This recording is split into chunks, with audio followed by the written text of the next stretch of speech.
Hello everybody and welcome to today's Kimchi Cast as we are getting into the final stretch of the regular season here, week 6, day 1. I was gonna say week 3, but it is week 6, day 1. We only have 6 more best of 3s to go. And this week we're gonna start seeing, I believe only one team is we're actually going to have 0 teams finish up their regular seasons this week. We will have every team playing next week. No team playing 3 games today. But to kick us off, we got Rainbow 7 Isurus in a rematch that is all important and, of course, can be... Sorry, I'm adjusting the volumes here, but critical in determining the outcome of these teams' regular seasons. Isurus, 1 win behind Rainbow 7 right now, but they are also game in hand. 7-2 for Rainbow 7, 6-2 for Isurus so far. But Rainbow 7 did not even get close to losing that game.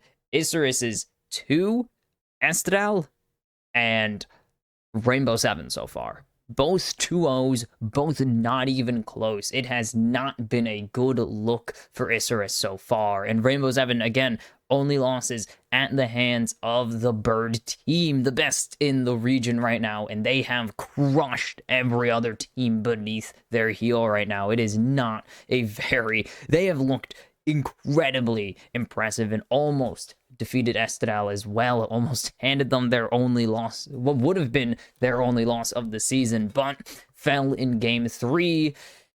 Isurus really do need to show up. Last time they faced Rainbow 7, they had just come off of, was it back-to-back wins? Yes, they went 2-0 to open the season, their first real test coming against Rainbow 7, and they got stomped. So Isurus not only looking to, of course, take control of second place here, but to remind everybody, the LLA fans and the Isurus faithful, that they are not just going to roll over and be the third best team here. Allow Rainbow 7 and Estral to walk over them in the regular season and make a case for why they should be first. Because again, with their match against Estral coming up next week, or actually coming up tomorrow. Is it tomorrow? Coming up at the end of the week, actually. We're going to close week 6 with Isurus versus Estral with words are forming in my head with what could be a battle for potentially first place if Isurus do win out and Estral somehow drop a game to anybody else. But doesn't look like that's going to be the case, of course. They are 9-0, 3 wins away from the perfect. But that is irrelevant here. Rainbow 7 at least 1 game win.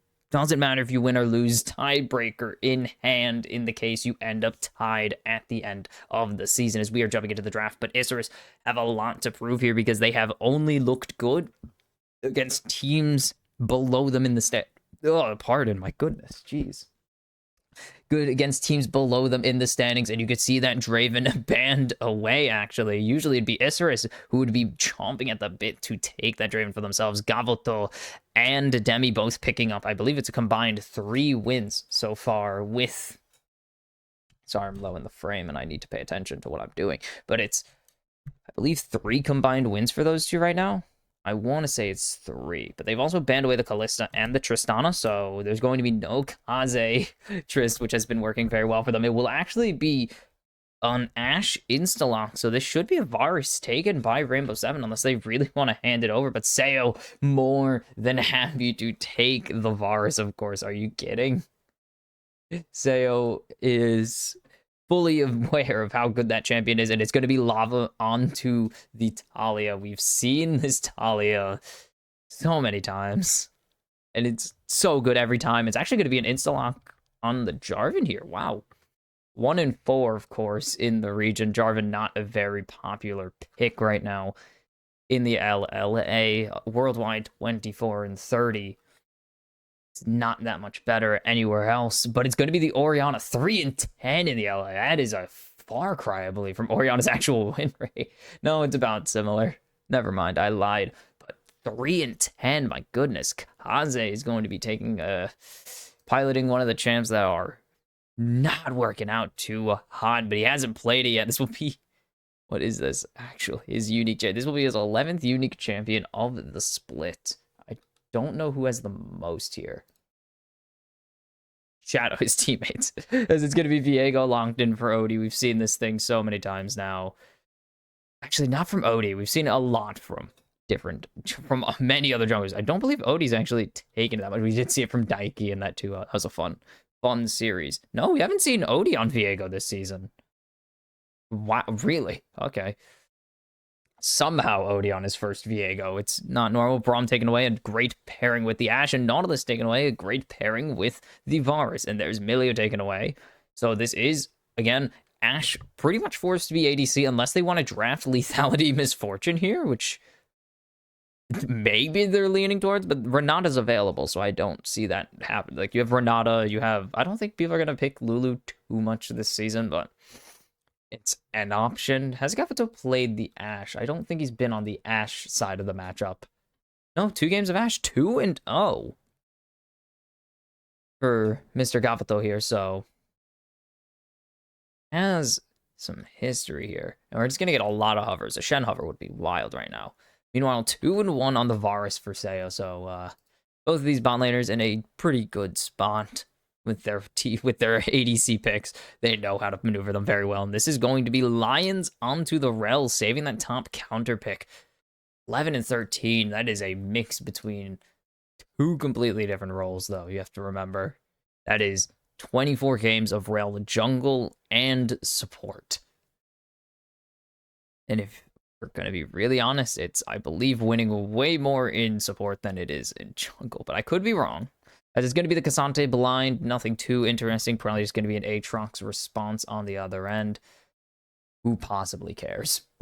Who possibly cares about a Cassante lock-in at this point, man? It's so boring. It's the worst. I hate it. Well, Cassante's boring. 7 and 8 in support, so I'm already wrong. I am sad and depressed, and I don't think we've seen too much of the Moo Cow in the LLA. 1 and 3 so far. He's even picked up a pair of bans here. But it's going to be the Alistar into the Rel. This could be real fun here. Rel 4 and 5 in jungle. Wow, it's almost identical. That's crazy. And it's going to be the Yone locked into the Cassante. I think I said this last time. It's more of an Aatrox counter, but it is just getting extremely popular in general right now. Like, Yone top is very much picking up steam. It is picking. I know it's weak against it. It started as an Aatrox counter, and then it became also known as the Cassante counter because Yone is just really good. And this is Isra is very out there too. I don't know, actually. Isra is on a very interesting comp. Again, 2 champions who have combined 2 wins in the LLA. And their champions barely add up to much more. I think their jungle mid support adds up to 5 total wins. Orianna's been losing a lot of these matchups right now. Let's check the Orianna matchup, because I can do that now. That's top Orianna. Orianna doesn't... I'm not paying money for that crap. Anyways, I could check it manually, but I'm still going to lean towards Rainbow Seven. I think they're just the better team right now. I think they obviously play a lot nicer together. They've beaten this. Okay. They've already beaten Rainbow Seven. I'm going to actually, I know why the camera looks a bit off to me. It's not tilted downwards. It's out of frame. Crud. And there we go. But it's just, Rainbow Seven have already smashed Isra, and Isra is going very, very off with their draft here, if you're wondering why I'm not panning over. Even though we are getting into the game, I'm just waiting. I moved some stuff around because I'm dumb and didn't just make a new scene to do a different stream on the other channel. I just want to make sure I'm covering up the correct amount as usual. The same amount, I guess. And here we go. I'm going to adjust the camera a little more.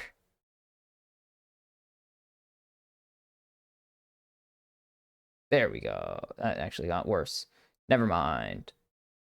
I want to get rid of that. Right there. Boom. There.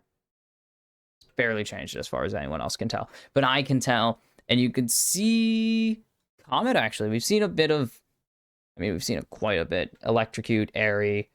But Comet coming out here for Kaze. So Kaze going to be trying to get that early aggressive poke down Combo obviously going to matter as well, but Poke, the core of this Orianna game, going to be doing a lot of very early or very good burst damage.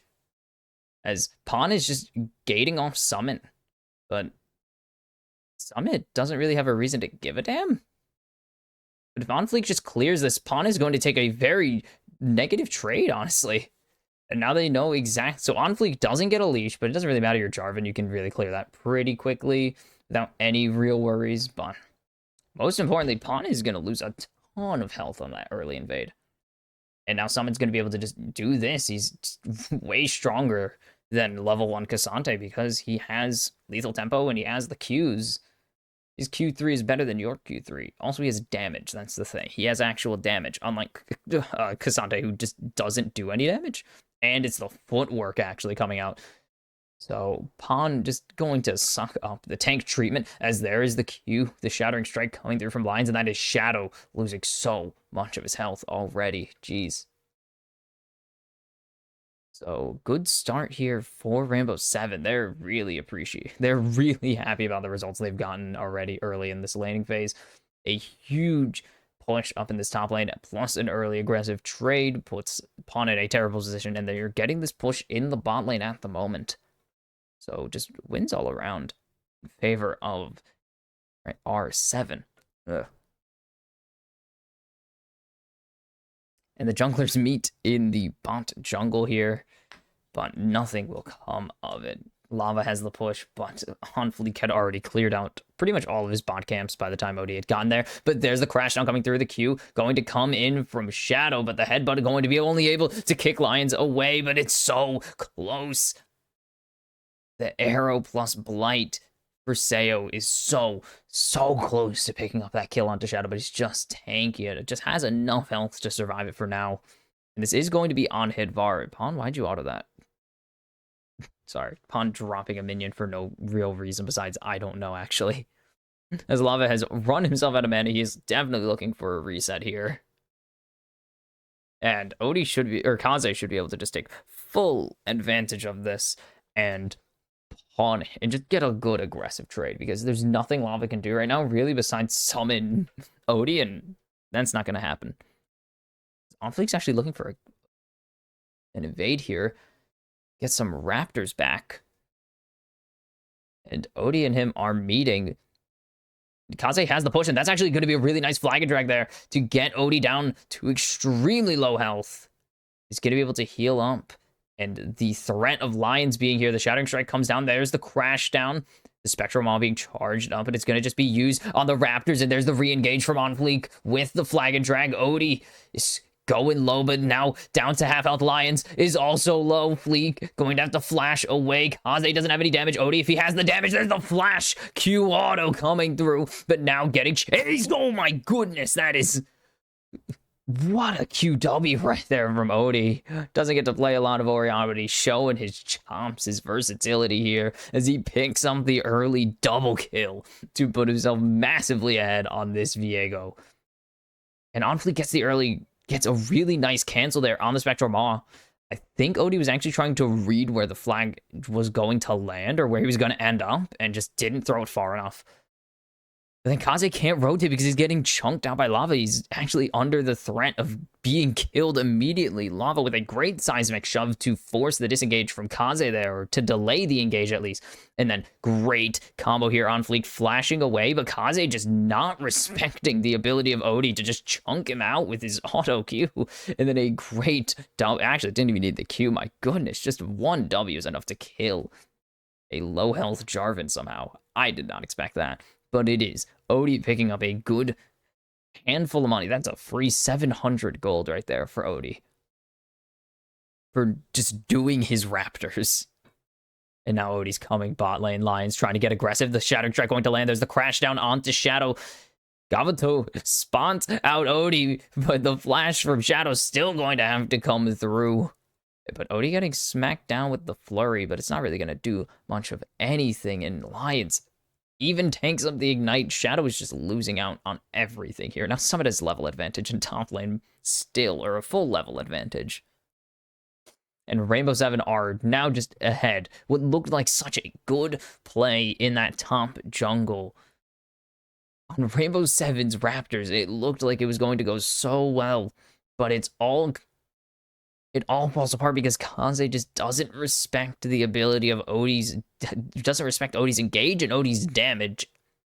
Plus tanks a whole Q from Lava, so just so much coming through onto very squishy targets. And it is all for Rainbow 7 to prosper, or to, yeah, prosper from. That's a word that actually fits that situation. Crazy. 17 CS ahead. Okay, so that is a lot of waves. Mathing almost 3 waves. Just a bit under 3 waves. As there's the dodge actually coming through, the Pathmaker still going to connect Pawn in a really good spot if he wants to land this all out here, but he will not commit the all out. Already burned the Pathmaker to chase. Oops, and I hit the crud out of my... Let me make sure this is not loose. But Pathmaker used to try and dissuade Summit from going in earlier, so it doesn't have it to combo Summit to under turret and force out the Fate Sealed. Instead, Lions looking for a sneaky beaky play. Comes through with the flash Q into the crash down. There's the seismic shove. There's the spectral Mon. Lava's gonna pick up the kill onto Kaze, and Rainbow 7 revolving around their Viego right now. And Odie, Lions love getting aggressive and going for some nice roam plays. And now the Drake will be started after the Void Grub's taken earlier. I didn't even mention it, but the Void Grub's 3-0 in favor of Isurus, but it is 3-0 in kills right now in favor of Rainbow 7. So I think they'll take that one instead of an early grub. And by the time Kaze can see Lions, it is too little too late to run away. Little Robo Child has no ability to go in. What is going on at the top lane? Summit going in hard, but Pawn also managing it by going all out. But it's not enough. They actually don't use the ulti. They could try and go for a Jarvan play here, actually, if Onfleek wants to commit this. But Pawn is just unbelievably going to just undoubtedly die. If he does go for any plays onto Summit, I think they should have went for it, but this is high elo, actual brained players, not... Nice block. Doesn't block all of it, but gets the all out, actually. Ooh. There's not much they could do there, though. Maybe they could have buffered it better? Maybe, but Soul Unbound is just such a strong ability. It's not really an option, sadly. So they will miss out on a very close kill here. Pawn going to try and let this plate drop as best he can, but it doesn't seem like it's going to just yet. Those minions will give Summit some time to try and claim that first plating still. No items, but a lot of boots coming through, and you can expect a lot of these attack speed boots on the AD-oriented champions, and of course, pretty much everyone else going splated steel caps. The Ninja Tabbies are just really good. With 3 or 4 with 2 auto attackers on both teams, it's just really nice to have. Actually, no, only 1 on the side of Isurus, but having those auto attackers, really nice reason to go for the 12% damage blocked on every single auto attack, as Onfleek trying to rush down one of these Void Grubs. He needs 1 more as he spotted out Odie, and there's the arrow landing from bot lane, and he's going to jump in onto Odie. There's a seismic shove, though, to keep Kaze away. Odie's going to be backed up for now, but Onfleek doesn't have the ability to stay. He's pretty low. If Odie goes in, that is a guaranteed kill. And now Summit is here to try and ruin Onfleek's and disengage, but it's not going to happen quite yet. Actually, he's fighting him, and there's who's the Fate Seal, not so about the flash Q coming through, and the recast will kill Onfleek and give Odie all the space he needs, all the time to take these Void Grubs and make it a 4-2 split to avoid a Void Might situation. And Onfleek is just not having a fun time in this game. 0-2, and Kaze teleports to the wave and instantly gets seismic shoved onto the unraveled earth. And now Summit jumping in onto Pawn. And that is hilarious. 2 unstoppable staring each other down in the face and having to just turn around, but this is On Fleek trying to recall here. Doesn't know Summit's here. Summit knows he's there. And by the time it's too little too late, this recast, that's Kassan, that's Yone, baby. Yone does things, and you can't do a damn thing about it unless you play like Lissandra or... I mean, Lissandra's my preferred counter for it, but the Yone shenanigans will continue until morale improves. And, well, Summit's morale's improving, but Isurus, not so much. They'd rather not have the Yone at the moment, but that's a Sundered Sky finished. And a rush on the Archangels. Normally, I would say don't go for Archangel's Rush. And there's the proxy. It's a bit late for the proxy, or later than what you'd expect for the first proxy, but proxy's a proxy. As Unfleek's trying to catch out Summit here, but Summit's level 10. Pawn's level 9. And that's going to be an instant dodge, but there's 3 here to try and catch out Summit. Summit just going to try and turn this into a kill onto Kaze, and he's getting real close, but not quite enough. And now he's going to try to do the Olympic sprint the other direction, but it's going to be Pawn taking the kill onto Summit. He could not run fast enough. Did a little bit of dancing to save some to kill some time, actually. Bought a lot of time for Lava to push out this mid lane, but that's about it. Still hands over 300 gold in the end. Now, oh my goodness, Lava is just so ahead, though. That is kind of important, is that the entire top half of that scoreboard is a diff. As Seo is going to try and make this diff a little bit stronger in the bot lane. And this is a very long time to kill. Oh my goodness, the TTK on this Yone is absurd because he is just jumping onto a 0-item Orianna. And that doesn't do a lot of damage. Eventually, they get the kill, of course, but they have no completed items on their team. Rainbow 7 have 2 completed items already, and Summit definitely has it on back. There's almost no doubt in my mind Summit has his Bork finished on recall here. I don't think Odie does, or Seo does. Odie has his Sundered Sky already. But yeah, Archangels, usually you would save it for... I would usually save it for second item because you want to finish stacking the tier first, but it still does provide value. I think it actually also increases the amount of mana gained per proc. So, not the end of the world. Anyways, it's still a good item on its own. As we see, the Chemtech Drake was taken, and now it is time for the Ocean Soul, as Rainbow 7 have Dragon stacking in their future. If I am anything but a fortune teller, I don't know what else I would be. Now we can see 2 items coming through. Summit going to be able to dash away, but there's Pawn. And there's the all-out on the Q3. But Odie's here to back up his top laner. There's the Fate Sealed going to connect onto 2, but Summit is low. He's burning away, but not going to happen. Shadow going to be able to land the Pulverize and cancel the crash down. And now there's the Seismic Shove. It's going to be a shutdown already over to the Cow. It's going to be Lava picking up a 1, but it's a 2-for-1 thanks to Kaze and Shadow. And Isurus have finally found a fight they could take, but they're still down 2,000 gold, and the money went on to the Cow. You don't say it was just farming in mid. Like, say it was just gonna farm mid, doesn't really matter. And that's Kraken Slayer finish for Gavato at least.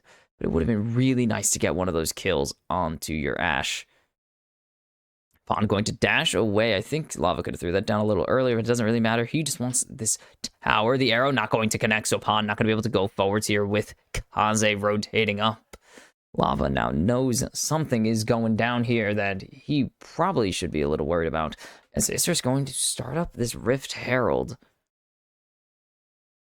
They should be able to get this. Lava has wall, but Odie needs to rotate down. He's on vision. Actually, no, he's not. That is a control word for Rainbow 7. But Summit has no teleport. Lions is bot lane. Seo's in base. They're just going to hand over this Rift Herald and expand their gold lead somehow. It's now 3,000, almost 3.5. And Lava's finished up his Archangels anyways. So Seraph's Embrace on the map as the Rift Herald taken by Isurus. But you can see those platings 6-0. It's not very common to see a team take 0 platings in this setting. It's very hard to not take a single plate. You have to really, really get bodied. But now everyone first item, except for Lions, who is suffering. It does help that Shadow got a really nice shutdown for Shadow. It's only good for Shadow. It's kind of worse for the rest of Isurus, actually, that he got a shutdown there. Some Impon just going to trade a little bit, and nothing is going to come of it because Cassante and Yone, neither of them really take any damage at the moment. Pon doesn't take any damage, and he doesn't deal any damage, so it's a pretty safe situation for Summit, to say the least. We're still seeing this gold lead in mid jungle and top lane. I mean, it's most accentuated, probably, I would say, easily most accentuated in this jungle right now. Just the camps aren't worth nearly as much as consistency asks. But those kills are going to really come back to bite on Fleek later on in terms of gold lead. But he also is Jarvan, so maybe it doesn't matter what the gold diff is, because Jarvan doesn't really, I mean, he does one thing. He goes in, he usually doesn't come out, as we've seen in this game. Returning from the void, not very common. Oh, as Sami going to jump forwards pretty aggressively and just disengage with that Soul Unbound. I'm messing with my camera really quickly. Hi. Yeah, I'll leave it like that. Now, everyone partying in the mid lane, just looking to get control of the river pretty much. Want to be the first ones into this river. Summit is going to get Pond to disengage. Bork still very strong is the thing. As that ulti's not going to connect with anyone, and now that is a massive target that Isurus have on their backs now. No Enchanted Crystal Arrow for the Drake fight is going to be, or at least to start the Drake, and Summit immediately whiffs Q3. To start that Drake fight, no Enchanted Crystal Arrow. That is just going to be painful. And actually might just be a reason Isurus have to disengage. That is a core CC tool. My God, I was gonna say tool and kit at the same time, and I just can't. That is a core ability they needed here. That was their pick tool pretty much. That was their go forwards button. My goodness, Summit gets so much damage from just beating up on Pon and never killing him. So much damage. And you already see that Odie started this Drake. Summit is just distracting Pon right now. And it's Isurus with 3 in mid, and they have nowhere to go. This is just going to be an easy third dragon for Rainbow Seven, and they are the threat of the Drake Soul now. And just nothing. There's no chance Isurus even rotate down here in time. Dude, Pon has to recall, and it's really the end of the conversation. Lava, I mean, Kaze has ultimate, but it doesn't really matter. Is they're just going to try and go for this top turret. Are they going to be able to drive this? Will be able to. We've seen some pretty bad driving from these pro players, so it's always nice to see some actual good driving. Unfleek not going to take this last charge. Yeah, it would die if he went for that play, so not a bad option.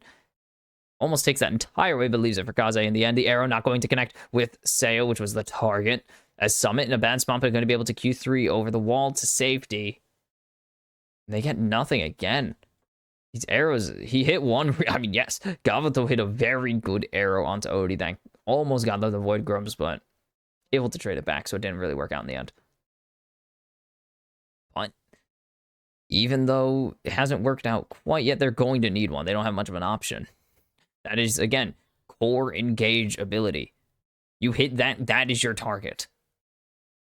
You hit that one person, you jump onto them with the Alistar and the Jarvan. Yeah, I said that. Okay, you jump onto them with the Alistar, with the Jarvan, potentially with a Shockwave if they're in a group of people big enough. Like, that is the prime, that is priority number 1 is landing this arrow. And it's happened once. They didn't get to do much with it, sadly, but it was cool. It was a really good arrow, too. We just need to see more good ones. We see a second item. I mean, we've seen the second item for a little bit from Lava before Kaze, so still very ahead. As the gold lead is still hovering around 2,000 to 3,000. Summit going to try and go in, and that's going to be 2, 3 stuns. throwing it to Shadow, but he's going to be able to stand all of them down. Odie has to run away, and there's On Fleek going in with the Cataclysm. The All-Out already used, and there's the shutdown coming through for Kaze, but Summit is trying to get Gamoto, and they just hand him over to it. The Crashdown is huge. There's some massive healing, but it's not going to matter. Pawn picks up another one as Lava is trying to lay in this damage. He is all left. All that Rainbow 7 is left for damage. That's going to be 2 kills already over to Lava now. Trying to chase down Kaze, but Kaze going to be able to run away. It's all on Lions. That is their CC, but it's a 3 for 3, but it's 2 for Lava, most importantly. And Rainbow 7 get more gold into this mid-diff, but Kaze picks up a good shutdown. Still picks up a good shutdown, very importantly. It's Pawn going to try and chase down Lava here.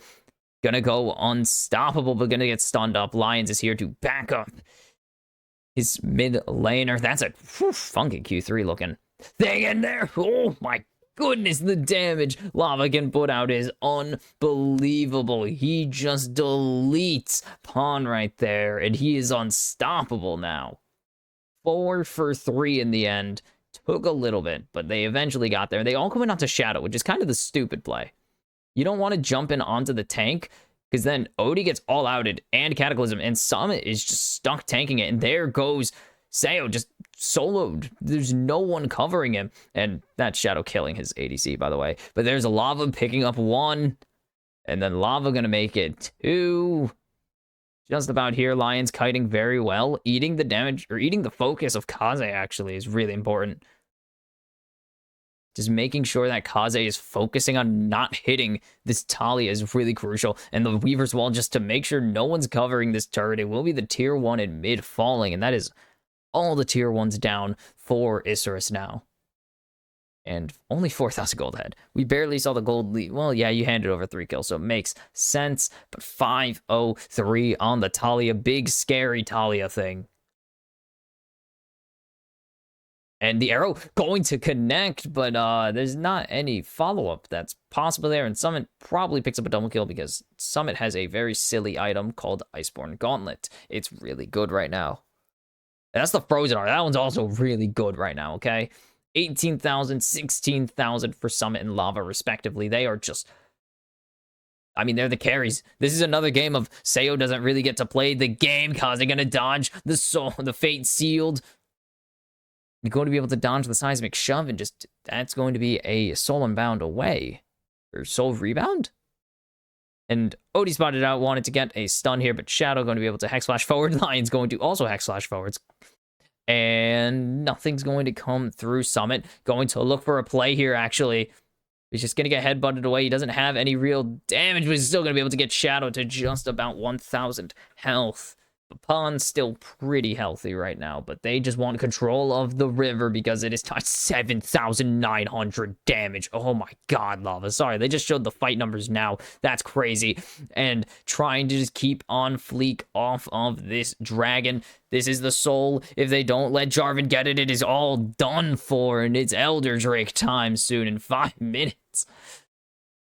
As Odie going to land the stun, there's the Seismic Shove on Fleek. He's going to chase down Lava. The crash down's going to be great. And going forward to Summit, but nothing going to come. It's already 1 down. Odie has 1 soul. Odie's going to pick up a 2nd soul as there's the Weaver's Wall going forwards. Gavato going to get troubled. The Pawn going to be able to stall long enough, but not for long enough, as Sayo's going to finally pick up a kill in this game. Odie chasing down Kaze now, but it's already 3-0. It is barren time for Isurus Gaming, but there's Kaze getting the chase down from Odie. Going to be able to touch away from the QW there, but a full 3-0, and it is just a free Baron. They got the free Drake, didn't even have to worry about losing it.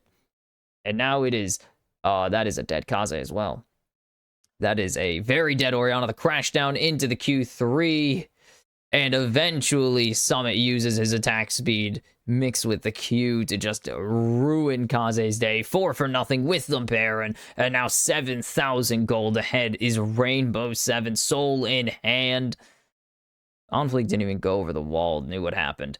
And then this all starts with a chase down onto Pawn, actually. And then Odie finding On Fleek. Great arrow onto Lava to delay some of the damage, but it doesn't really matter because On Fleek's already dead. And this allows Shadow a terrible headbutt once again, hitting the Yone right into his team. And then that allows Lava to go forwards. Galvado just gets clipped with the last possible edge of the seismic shove. And Sayo's going to be able to pick up that kill with the Darken Arrow. Or the Piercing Arrow. It's not the Darken Arrow. I think that's just him. And then, while all this is going on, Kaze realizes that he's being chased by Summit and tries to just run for as long as he can. They get the Baron, blah, blah, blah. And then eventually just gets chased down. Doesn't really have a way to safely teleport out without risking getting it canceled. So is just a sad case. This is a 3-item Talia now. And with healing on the enemy, or on allies. Good block from Odie there, actually. Very nice reflexes to just ensure, even if I don't think that was going to connect with Lava, but just make sure it doesn't connect with your core carry. So that's asking for trouble. And there's the shockwave onto Lava. Maybe they thought they found it, but that's going to be the flash away instead. And Shadow is going. Oh, Summit's being dragged all out after taking that mid-tier woman. There's a great crash out into the Magnet Storm, into the Fate on, or to the Fate sealed. Summit finds one. Kaze going to be able to trade it back. There goes the Cataclysm. Odie finds one. Gonna flash over the wall here, looking for anybody as he's Alistar at the moment, so he does no goddamn damage. But there's the execute coming through. Doesn't quite actually execute, but Lava's going to be able to finish off that kill. And that is a, what is that, 3-0 once again. Summit doing a lot of work. Kaze putting a lot of work there, but it's not even close to another 3-1. And Rainbow 7 knocking on the base. Odie getting jumped on by On Fleek, but their bot lane is just completely gone. And it is Rainbow 7 once again fully in control. 1,000 or 10,600 gold ahead as Odie's going to take this time to steal away some camps and 4 items of Talia. Just Lava backs, buys an item. That is the whole thing of that is just the entire story of this game so far. Lava exists, picks up kills, buys an item, does just rinse and repeat. Did he steal? No, he did not steal it. Now Lions into 4. The crashdown going to not be able to dodge the arrows still, and they are going to try and jump in here, but have they killed themselves on this play? Kaze gets wiped off the map with Summit going in there. Now Onfleet trying to chase down Lava, but that's going to be a flash force, but that is an ulti out of Sayo, but it's a 1-for-1, a very costly 1-for-1 too. Your main damage carry at this point of the game. And now it's Isurus hunting for more. As Shadow going to instantly cleanse off the Spectrum Maul with his ulti, but there's a good stun onto Onfleek when he goes for the flag and drag. The Cataclysm is just a box that locks in Onfleek's death. Double kill for Lava. And Odie's going to be able to pick up one. Sayo's going to steal the last one. It's the ace. It is the end of game 1 for Rainbow 7. Isurus get rolled. Unless they just can't end yet, and that doesn't seem like it's the case. It is just Kaze for 25 seconds right now. And this is Summit pushing forwards. Kaze has to defend against all 5 members, and he's going to get jumped on instantly by the Q3. There's the Spectral Maw. Great shockwave, but it's a re-ace for Sayo here, as it's going to be the tier 4 turrets falling, and it will be the Nexus falling shortly after. Shadow is an Alistar. The cow cannot cover every single person with no damage in his kit. They're going to pick up one last kill. 23-8, and Rainbow 7 crushes Isurus in game 1.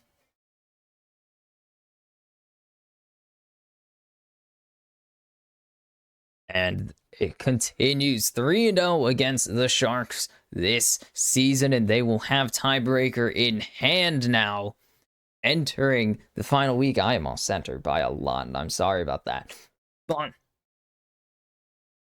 Rainbow 7 for the 3rd straight game make it look easy against Isurus, and really there's no answers. They just completely out-coordinate once again, punish the over-aggression, out-rotate, have better team plays than Isurus. There is nothing that could have been done really in that game that could have just changed it, it feels like. Again, just Isurus allow themselves, Isurus again allow themselves to really get railroaded.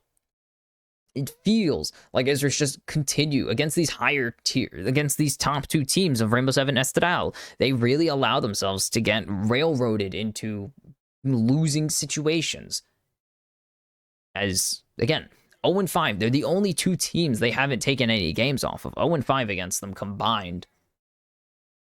And it's up to, they really need to find an angle here, because they just don't seem like they're playing their game like they normally do. They, against every other team, they are fully confident in their ability to play, their coordination, their team fighting. But when it comes to these top two teams in the standings, it just doesn't, they can't put it together against them. They are lost, it seems, playing these games. And this is just another one of these. They get a good chance here pretty much to kill Odie for free, but they just don't have anything to follow it up. They burned everything already, and they have no answers for Summit. They have no answers for Lava. I mean, Shadow ensures that his ADC dies here. It ended up just being Summit and Lava do not die. They just don't have any answers for them, and it is impossible.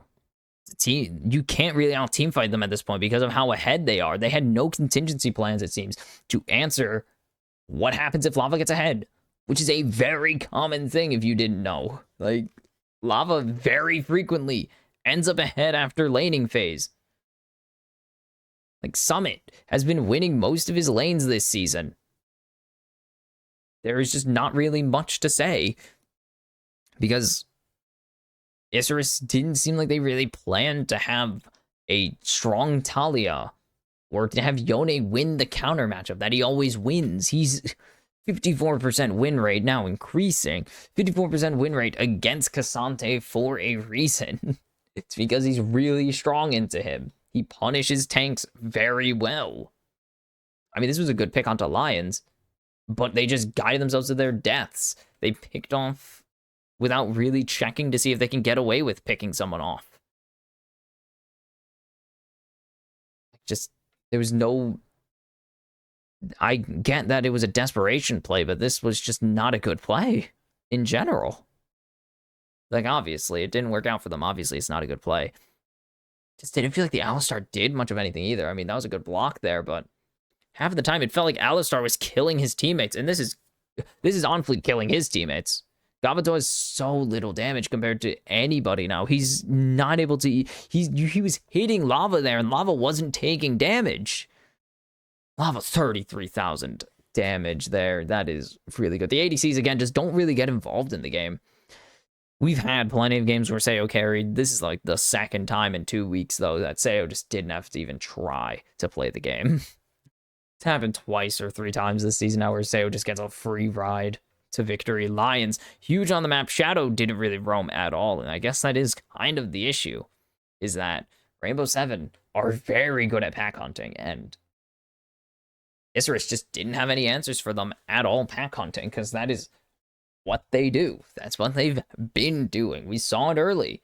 They were able to punish an overextension from Lion, or from On Fleek, and it was just, that's it.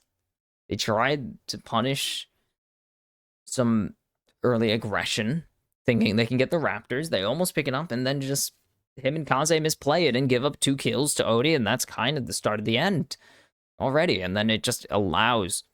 And then, of course, the third kill would be Kaze getting killed in mid on a gank from Lions, and followed up on by followed up on by Lava and Odie. And it's just, what are you doing? What is your plan here? Like, Lava just got killed. You're taking the Void Grubs. That's fine, but they're not Lava. Kaze just gets killed, and you're taking Void Grubs. What is the follow-up, though? There's no real anything, it seems, to figure out what happens if this like, they didn't seem prepared to play. Like, yes, teams shouldn't prepare to play from behind, but teams should know how to play from behind, and Isurus just didn't seem like they knew what they were doing. They fell behind 1k, not even that much, and it was just, like, the gold just went that. That was so jank. I know, I'm sorry, but just, the gold graph went like this. Well, it actually kind of went like this. It was very flat for a while. They were doing all they could to keep it around 2,000-3,000, but only so long you can stall them for. And we saw the gold lead just, it was a straight line up pretty much at certain points. there's just nothing that Israel seemed able to do. They brought in On Fleek to try and beat these top tier teams. They brought in a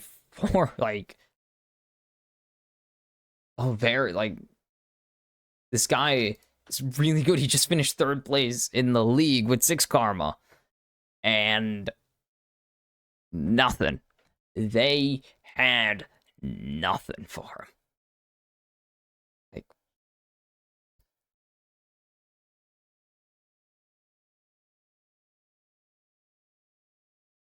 Even more ironic, he didn't beat Rainbow Seven last season. The guy who lost to Rainbow Seven. But they brought in On Fleek. They thought he was better than Kingy and said, we're going to win games with this guy. And it just did not freaking happen. So,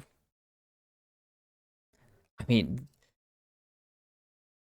old jungler didn't win. New jungler didn't win against Rainbow Seven. What is the answer here? Because that is Lava picking up the MVP here as very well deserved. Of course, you see the 8-0. I'm not close enough.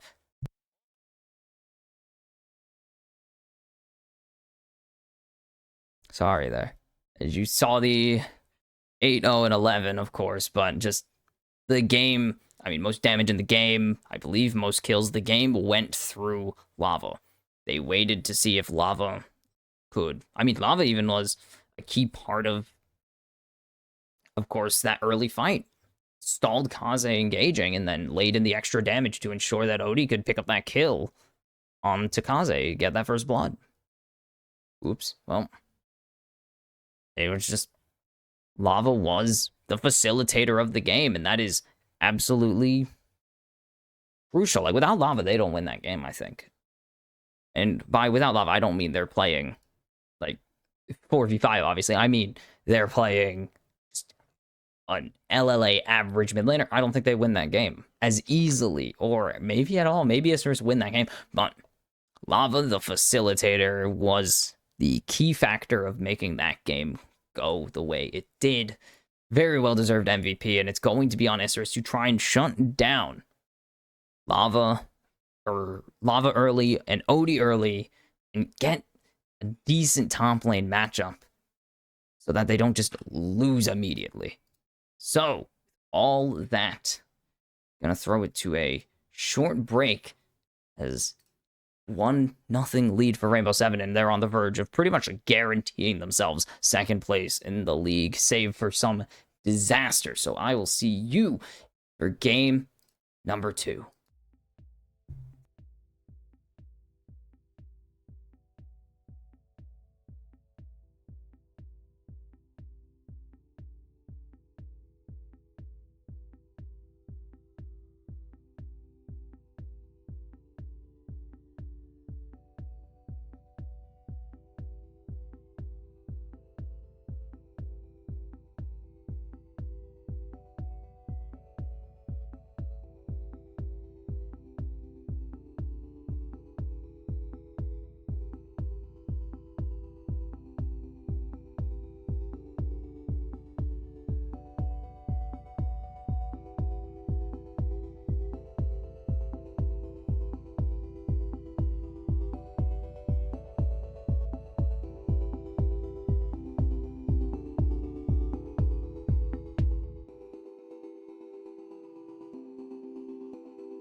Oh, I forgot to set up the other thing, but hello and welcome back for game 2 between Rainbow 7 and Isurus after a curb stomp in game 1 that puts Isurus down 1-0 and on the verge of surrendering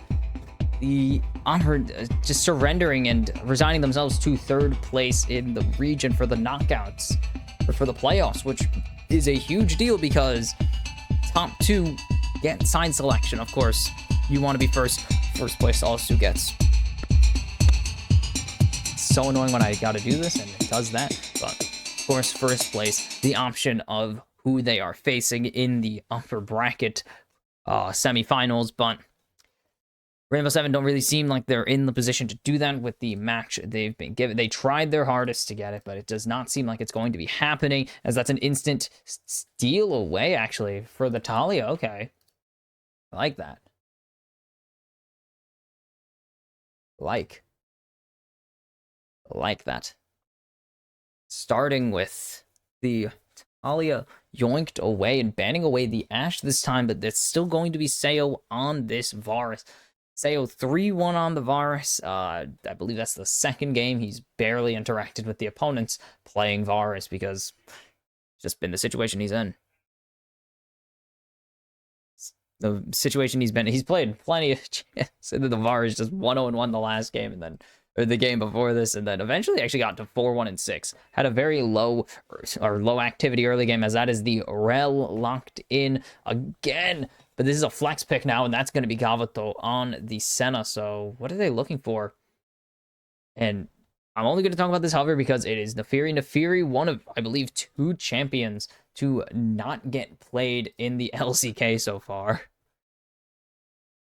Or to get a ban, but it's going to be the Senna Nautilus bot lane here.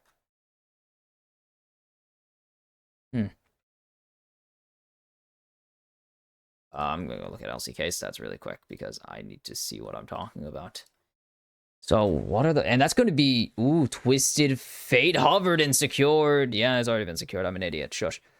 But that is a Jarvan banned away, but Twisted Fate, that is a champ with some options on it. 88 champions contested. My goodness. So it's a lie. But... Oh, well, I think it's all time. Nefiri and Briar are the only champs not to get played in LCK. Saw Garen recently, as that's going to be Yone taken away from Summit. And a freaking loss. Of course it did. But that was the only reason I brought up Nefiri.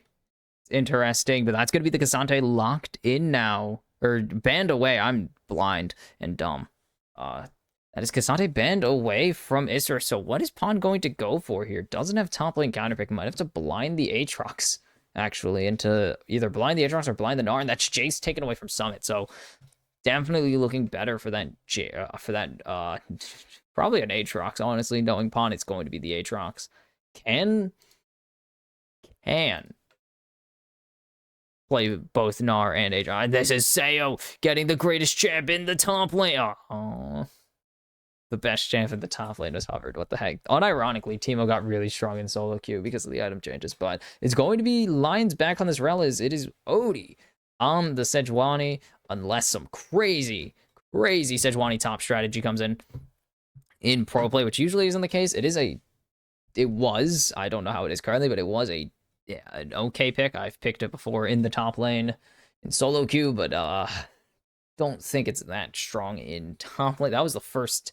Oh, and that's going to be Nocturne locked in for on Fleek here. So, interesting pick. Nocturne, losing a lot more recently. Is very strong on the patch. Still, not even on this patch specifically. Has been strong, and it's going to be the Aatrox blind, but Nocturne falling off. He hasn't been winning that many games, honestly, compared to how often you see it in solo queue. You'd think he's winning a ton. But he's just not, and this would be an interesting lock-in.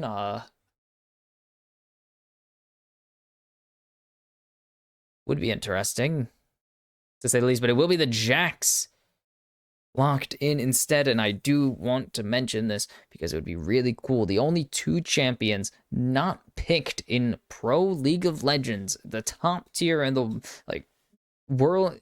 The only champions not picked in Worlds eligible regions ever so far. Nefiri and Briar. It's going to be a while till we see either of them get locked in, sadly. If we ever see them get locked in, but who knows? There's a day for everything. There's a day for anything. Could happen. Any day is the day. But back to the actual game between Isurus and Rainbow Seven here. It does look like another Rainbow Seven victory in draft only. Of course, draft and game are two different things entirely.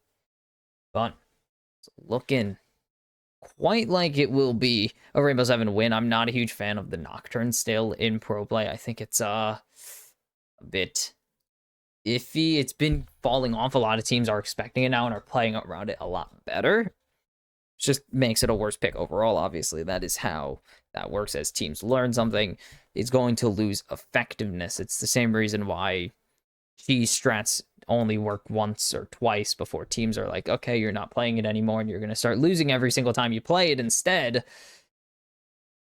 And Nocturne's kind of reaching that point. A lot of teams are getting really, really used to facing him quite often and are just okay with taking him on because they know how to play around it a bit better now. Especially because the way you beat Nocturne is to invade it. Like, you just need to make sure Nocturne doesn't get to use his ulti effectively. Pretty much delay his 6 for as long as possible and then punish his first use of the paranoia, and it's really hard to get into the game as Nocturne. You need to be really fed. Like, everyone in solo queue has been experiencing the Intercontinental Ballistic, the ICBM Nocturne, and that's really only in solo queue because Nocturne preys on uncoordinated play, because solo queue players aren't going to coordinate to huddle around each other during a paranoia. Like 5 randos aren't going to stand around each other as effectively, and that's going to be the word. Killed, get smacked, Kaze. Like, 5 people aren't going to stand around each other efficiently when they have no communication. But when they all have when they all have good communication in pro, like they do in pro play, they all know how to say where they are, and if Nocturne's jumping on them, it's not really as effective. So it's really hard to see Nocturne getting really anywhere. It's going to be really hard to see Nocturne getting somewhere, as more teams are just getting used to consistently calling out paranoias, because they haven't really had to call them out, so it was kind of a relearning process to call out paranoias all over again, as we see Summit jumping onto Pawn here and getting a nice early trade. And again, if Rainbow Seven know how to properly get aggressive like we've seen them do before, Lava going to just walk forwards, and Lions is just beating up Gavato. It's autos. Odie can punish on Fleek in some capacity here by just stealing some cams. It's going to be a lot harder to play the game as this, Torso Man, as I call him. Torso Man. Lava, ooh, good rolls, buddy. I believe it's weighted towards 6. For regular kills, and that is Pawn getting hard traded on right there by Summit. My goodness. And now Odie is here, and now they're trying to chase onto Lava, but it's going to be Odie able to queue away with the Arctic Assault, but now on Fleek running forwards and not able to block anything. Odie is going low, forced to flash away from Kaze.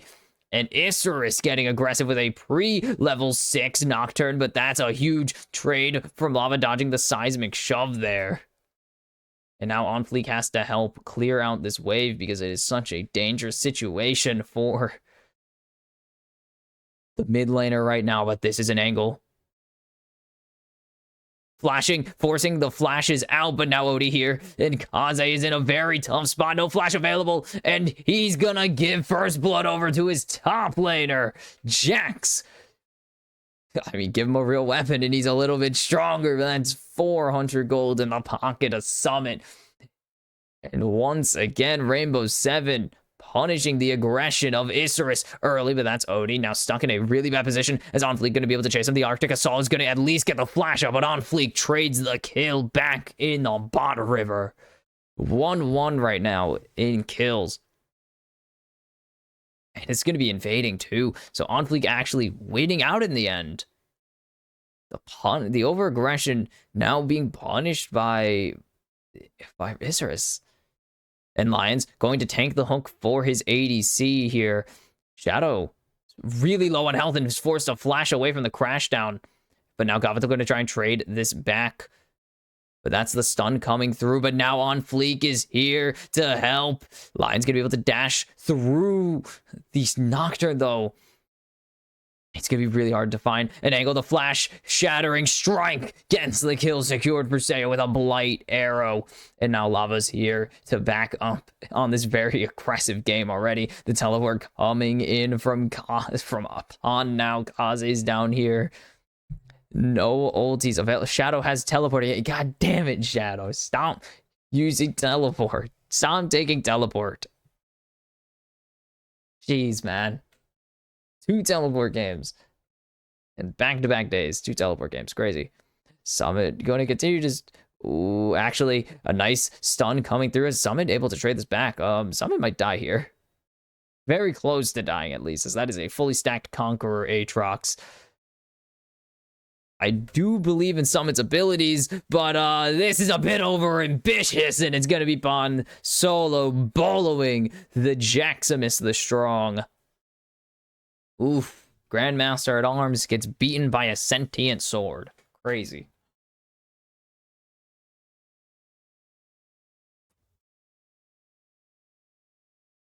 I wanted to finish that, sorry.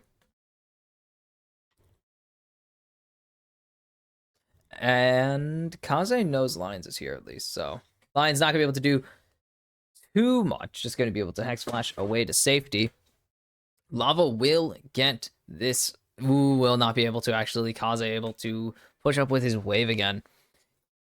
Stack deck. There's more Twisted Fate buffs. This was the same set of buffs. I just forgot about it. But stack deck now, I believe, at half of 50% efficiency against turrets. So that's value right there. They know where Odie is, so On Fleek knows to just go for the Gromp instead of trying to be stupid. As Odie's going to take this chance to grab the Void Grubs, and this is Summit. Very dangerous situation. This first trade's not that bad, though. Like, this is the point he should disengage.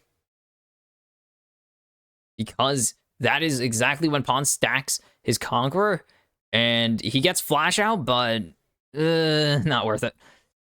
And I didn't see the Void Grub split. That's really helpful, as Summit gonna continue to fight Pon here, but On Fleek is here to back up his top laner, and it's just gonna get the ultis out of both top laners and a disengage from Summit. I don't know the Void Grub split, and I can't possibly tell because I saw it started by Odie and saw it finished by On Fleek. So none of this is very helpful. No ultis on these top laners, no ultis available for the junglers either, as Odie's starting to come in here, and this is the Twisted Fate ulti coming through, and that's Odie already picking up the kill onto Pon if Lava can go forwards, but that's a red card salute if I've ever seen one. But it will still be the 1-for-nothing in exchange for the Destiny and Gate, as now Lions tanking up this turret as they're trying to dive Shadow, and that's Sayo ghosting now. And here comes the Weaver's wall flash away from Sayo, but Kaze thinks, or Sayo thinks that maybe there's a re-engage angle here, but he doesn't have the W available. Kaze, good ulti to at least pick up the kill onto Lions and make this a 1-for-1. Very expensive 1-for-1 though. That's several flashes burned, actually. So this top play works out very well. Odie just dodges the Q1. That's really all he needed to do there. And Lava was just here to ensure nothing crazy happened. As Lions goes in, and actually does so... He does a good job tanking, but there's just not enough damage yet on Sayo for him to be able to pick up this kill. And they are actually also going to get a plating here. Make sure Lions... that was actually really well played from Sayo. Make sure Lions autoed first, so that he didn't give over his kill to give over Sayo to Shadow there. And only giving over Lions instead. Not a bad pathing or bad planning. Does suck that it's a 1-for-1, as that's going to be smited by Odie as well.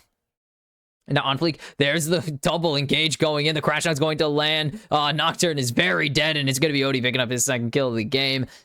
Great chain of corruption. Great chain of CC there, actually. Using the Arctic Assault to make sure that the Flash... Or I think it was using the Flash Q to make sure the Arctic Assault landed. It's kind of weird, but all that matters is they stacked 2 CC to make sure that Onfleek wasn't able to flash away from the second form of CC, as that's going to be level 6 now for Lions and Shadow. Gavato's still level 5, but that Dawning Shadow is going to be real nice to have the map opened up with. Just allowing Gavato to provide support pretty much to anywhere on the map that he so chooses. Okay, it was the Flash Q. Got it. Flash, or is the Arctic Assault to allow the Flash Q to land? No, it was the Flash Q to allow the Arctic Assault to land. There we go. I mixed it up in my head. I was like, that's not airborne. As Kaze and Lava are fighting in mid. Lions is spotted out, I believe. So Kaze knows not to hang around for too long. This is going to be... This is Shirelia's. This is Shirelia's Twisted Fate. Okay. Okay. Let's go. Why not? Hex Flash over to safety for Lions, or back into lane for Lions, at least. And this is a much, somehow further spread game. 3,000 gold ahead for Rainbow 7, but it feels so much closer. It's because of CS. As you can see in the top lane, there's a casual 31 CS diff. But it feels so much closer. Like, these two teams are actually close in competitive, or in skill, and are doing stuff properly. Does help that 2 of those kills, like, some of the diff is in the jungle, and it's a Sedge, and it's not the most valuable person to get kills onto. This isn't Maokai Demonic Embrace. Is Summit going to take a very nice trade here? Pawn thinks he can get the job. Pawn has to defend his life. Summit is going to just back off, already using that Grandmaster at Arms.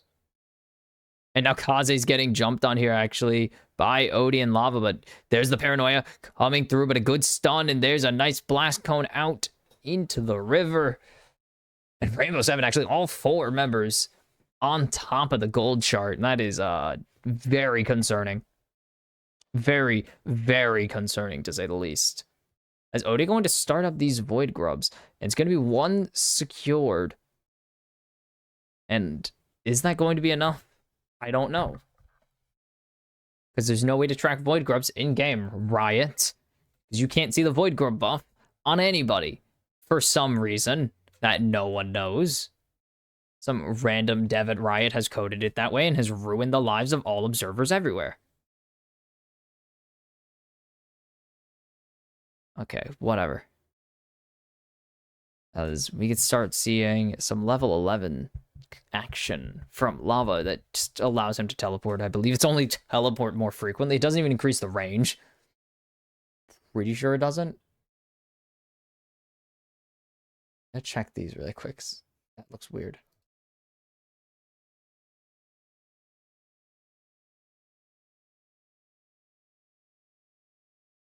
No. Now's not the time for this. Anyways, what was I looking up? Twisted Fate.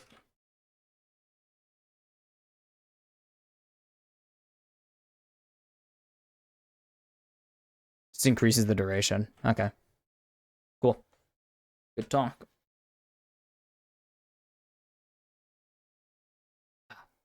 My hair out, sorry.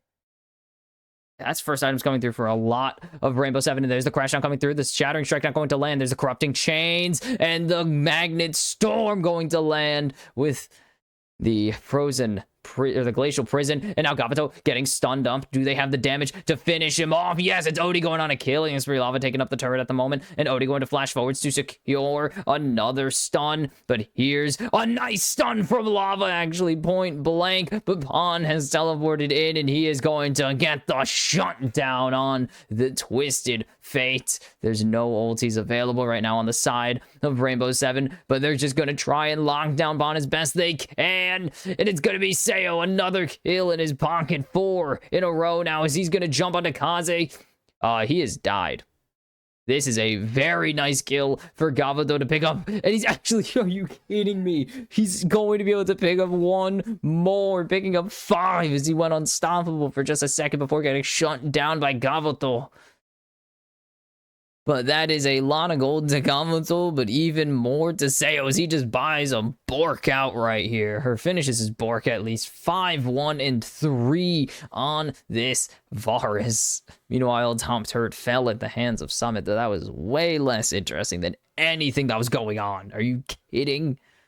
This was awesome. This was way more interesting than any other turret. Nice Glacial Prison just to make sure no chance of escape for Shadow there, even though Shadow... Actually, no, Shadow had Flash Up. Good time.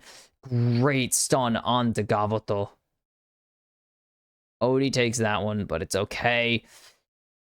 All right, Lava with this very good stun, actually, to make sure no Seismic Shove comes through. Still does get stun out of the Unraveled Earth. Lava also just dies because of one last stun in. And that is kind of important, actually, to get that last bit of CC in, because it does pretty much reset the Q timer for Pawn and forces him to disengage. And then Seo trying to get this last one, doesn't quite get it.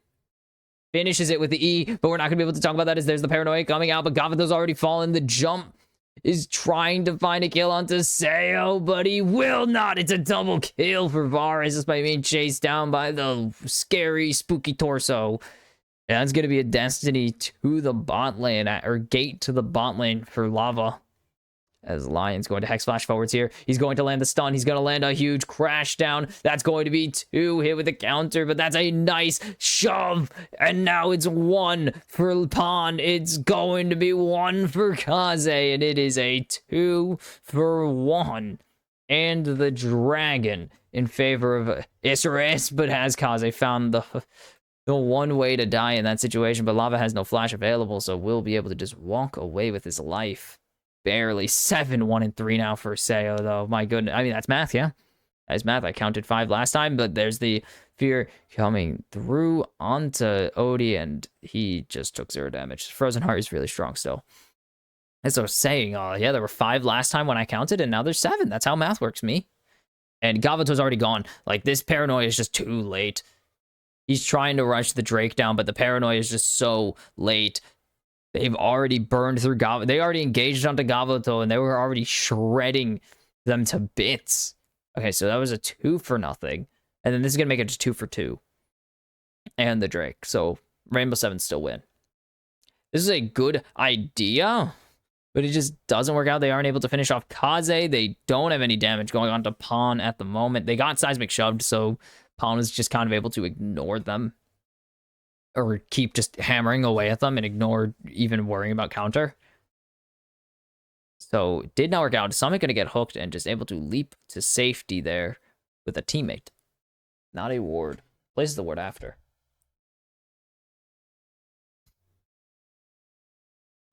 That was only funny to me. Sorry.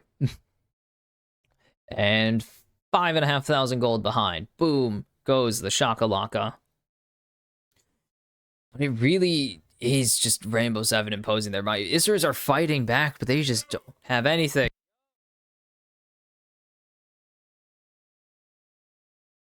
Sorry about that. You can see the gold lead in this. I mean, even if you count. If we're counting the... I mean, it's still a 44 CS diff in favor of Seo, and then don't even get me started on kill gold. It's a lot to not that much. It is a lot of a gold lead in this bot lane right now. I'm actually going to see if I can pull up this gold diff at the moment.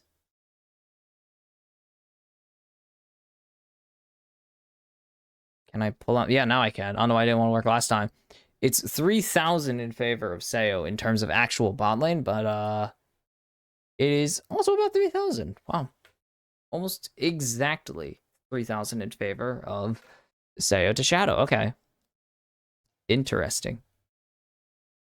And there's the Glacial Prison landing onto Shadow. He's going to be able to just get away with the hook there, so no follow-up coming through. But Summon on this flangle. 2 minutes to Dragon, so nothing crazy going to happen, actually, unless they found Pawn. There's the gate coming through. The stun doesn't land. That was a red card. As they're going to use this opportunity to use the Paranoia to jump onto Odie, but Odie's going to be able to flash away, but he's right into the hook of Shadow. But here comes the crash down, but it's not going to do nearly enough, as it's a shutdown onto the jungler, but Seo's going to go on a killing spree now, his 8th of the game. That's going to be a pair of kills for the ADC of Rainbow 7. And now Lava flashing forward is going to get the stun and the Seraph shield out, but he's going to get stunned himself as he's thrown back into the unraveled earth. And there's the crash down coming through. It is Sayo picking up a third kill. Can he survive? Pawn? No, he will not. It's Kaze picking up the kill, and Pawn picking up one for himself. It is a 4 for 3. An unofficial ace, actually, for Isurus, as Pawn goes on a killing spree, and it is a huge shutdown over to Kaze. But that is a 2-item. That is a lot of gold. That is a 2-item Varus now that you are dealing with. 4,000 gold ahead on him alone. But this all starts by them catching out Odie and forcing Rainbow 7 to answer. And this is what I was talking about. They need to find a play that just isn't them walking into Rainbow 7 and dying. Like, they took a lot. They were proactive on this play. And speaking of proactive, they've dropped the Herald in mid. Odie is low on health. Lions is going to try and sacrifice as much as he can. There's a stun coming through. A double stun on Don Fleek. He's going to pick up the kill. And now Summon jumping in onto Shadow with the counter. It's going to land, but now he's going to get rooted up and thrown in with the seismic shove. And Shadow picking up the kill onto Summit. But Sayo just does so much damage.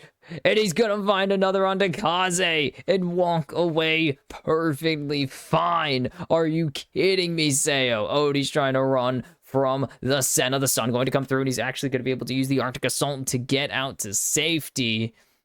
And this is just the Sayo show. I said it before. He's had plenty of games where he hasn't done that much, but he's also had so many where he has carried Rainbow 7 in another double-digit kill game. He had, what is that, his second of the year now? I'll check that number while we're at it.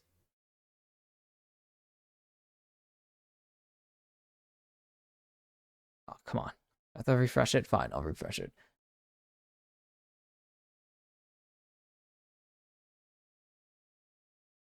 Sorry, this fight kicks off with them finding a pick onto Unofficial and Summit thinking he's found an angle, but just doesn't have one actually in the end.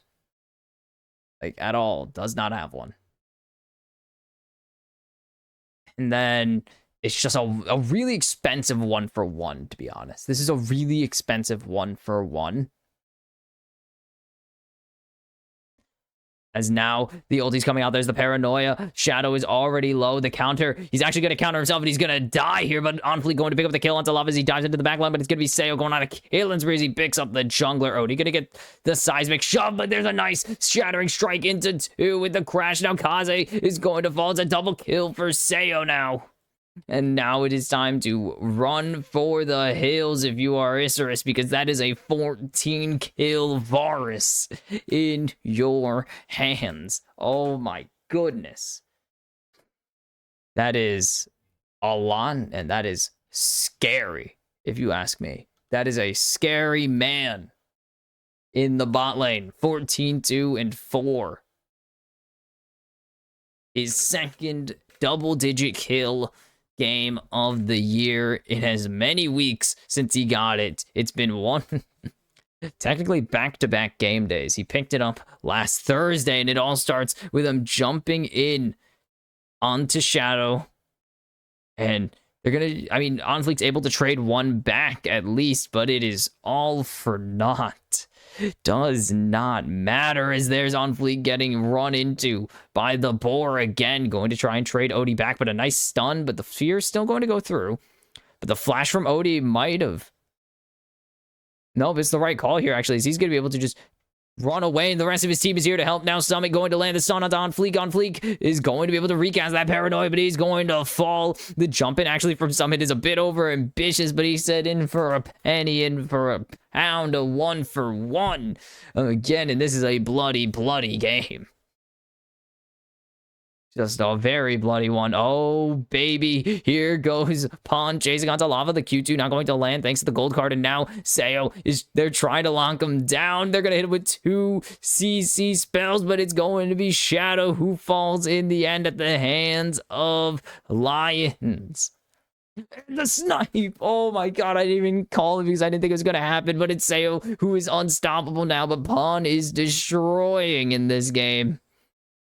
As he's going to dodge away from the piercing arrow. There's the cleanse coming through. Sayo is so low, already forced to cleanse away on Fleek. May have an angle to re-engage here, but does not have the paranoia up, and this is a non-stop fist fight. Oh my god. Oh. Non-stop fist fight this game. And that is exactly what is happening at the hands of Odie, or at the hands of Sayo. It all starts with them thinking they found Odie, but Summit's able to actually turn the tables on them and give his life instead.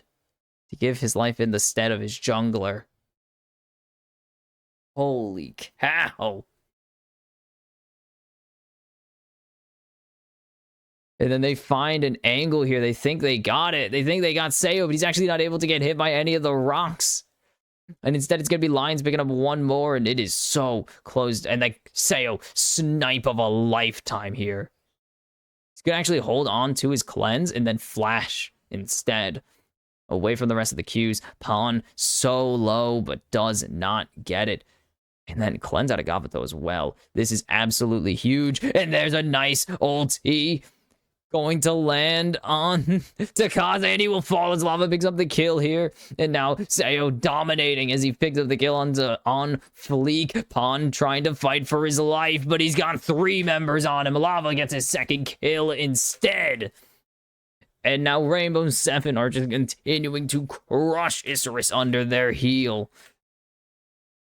As with this, actually, Sayo has 101 in this series, 101 kills now on the split, the second player to reach 100 this season. It all starts with a nice catch out onto Kaze, followed up by a great stun combo from, or not even a combo, just a great ulti from Lava to pick up the stun, the follow-up stun there, and he actually picks up a double kill for himself. A nice little double kill, as that is the Baron for Rainbow 7 now. A huge game. My goodness, absolutely massive game. Another one for Sayo, as he's looking for the most kills this season by far.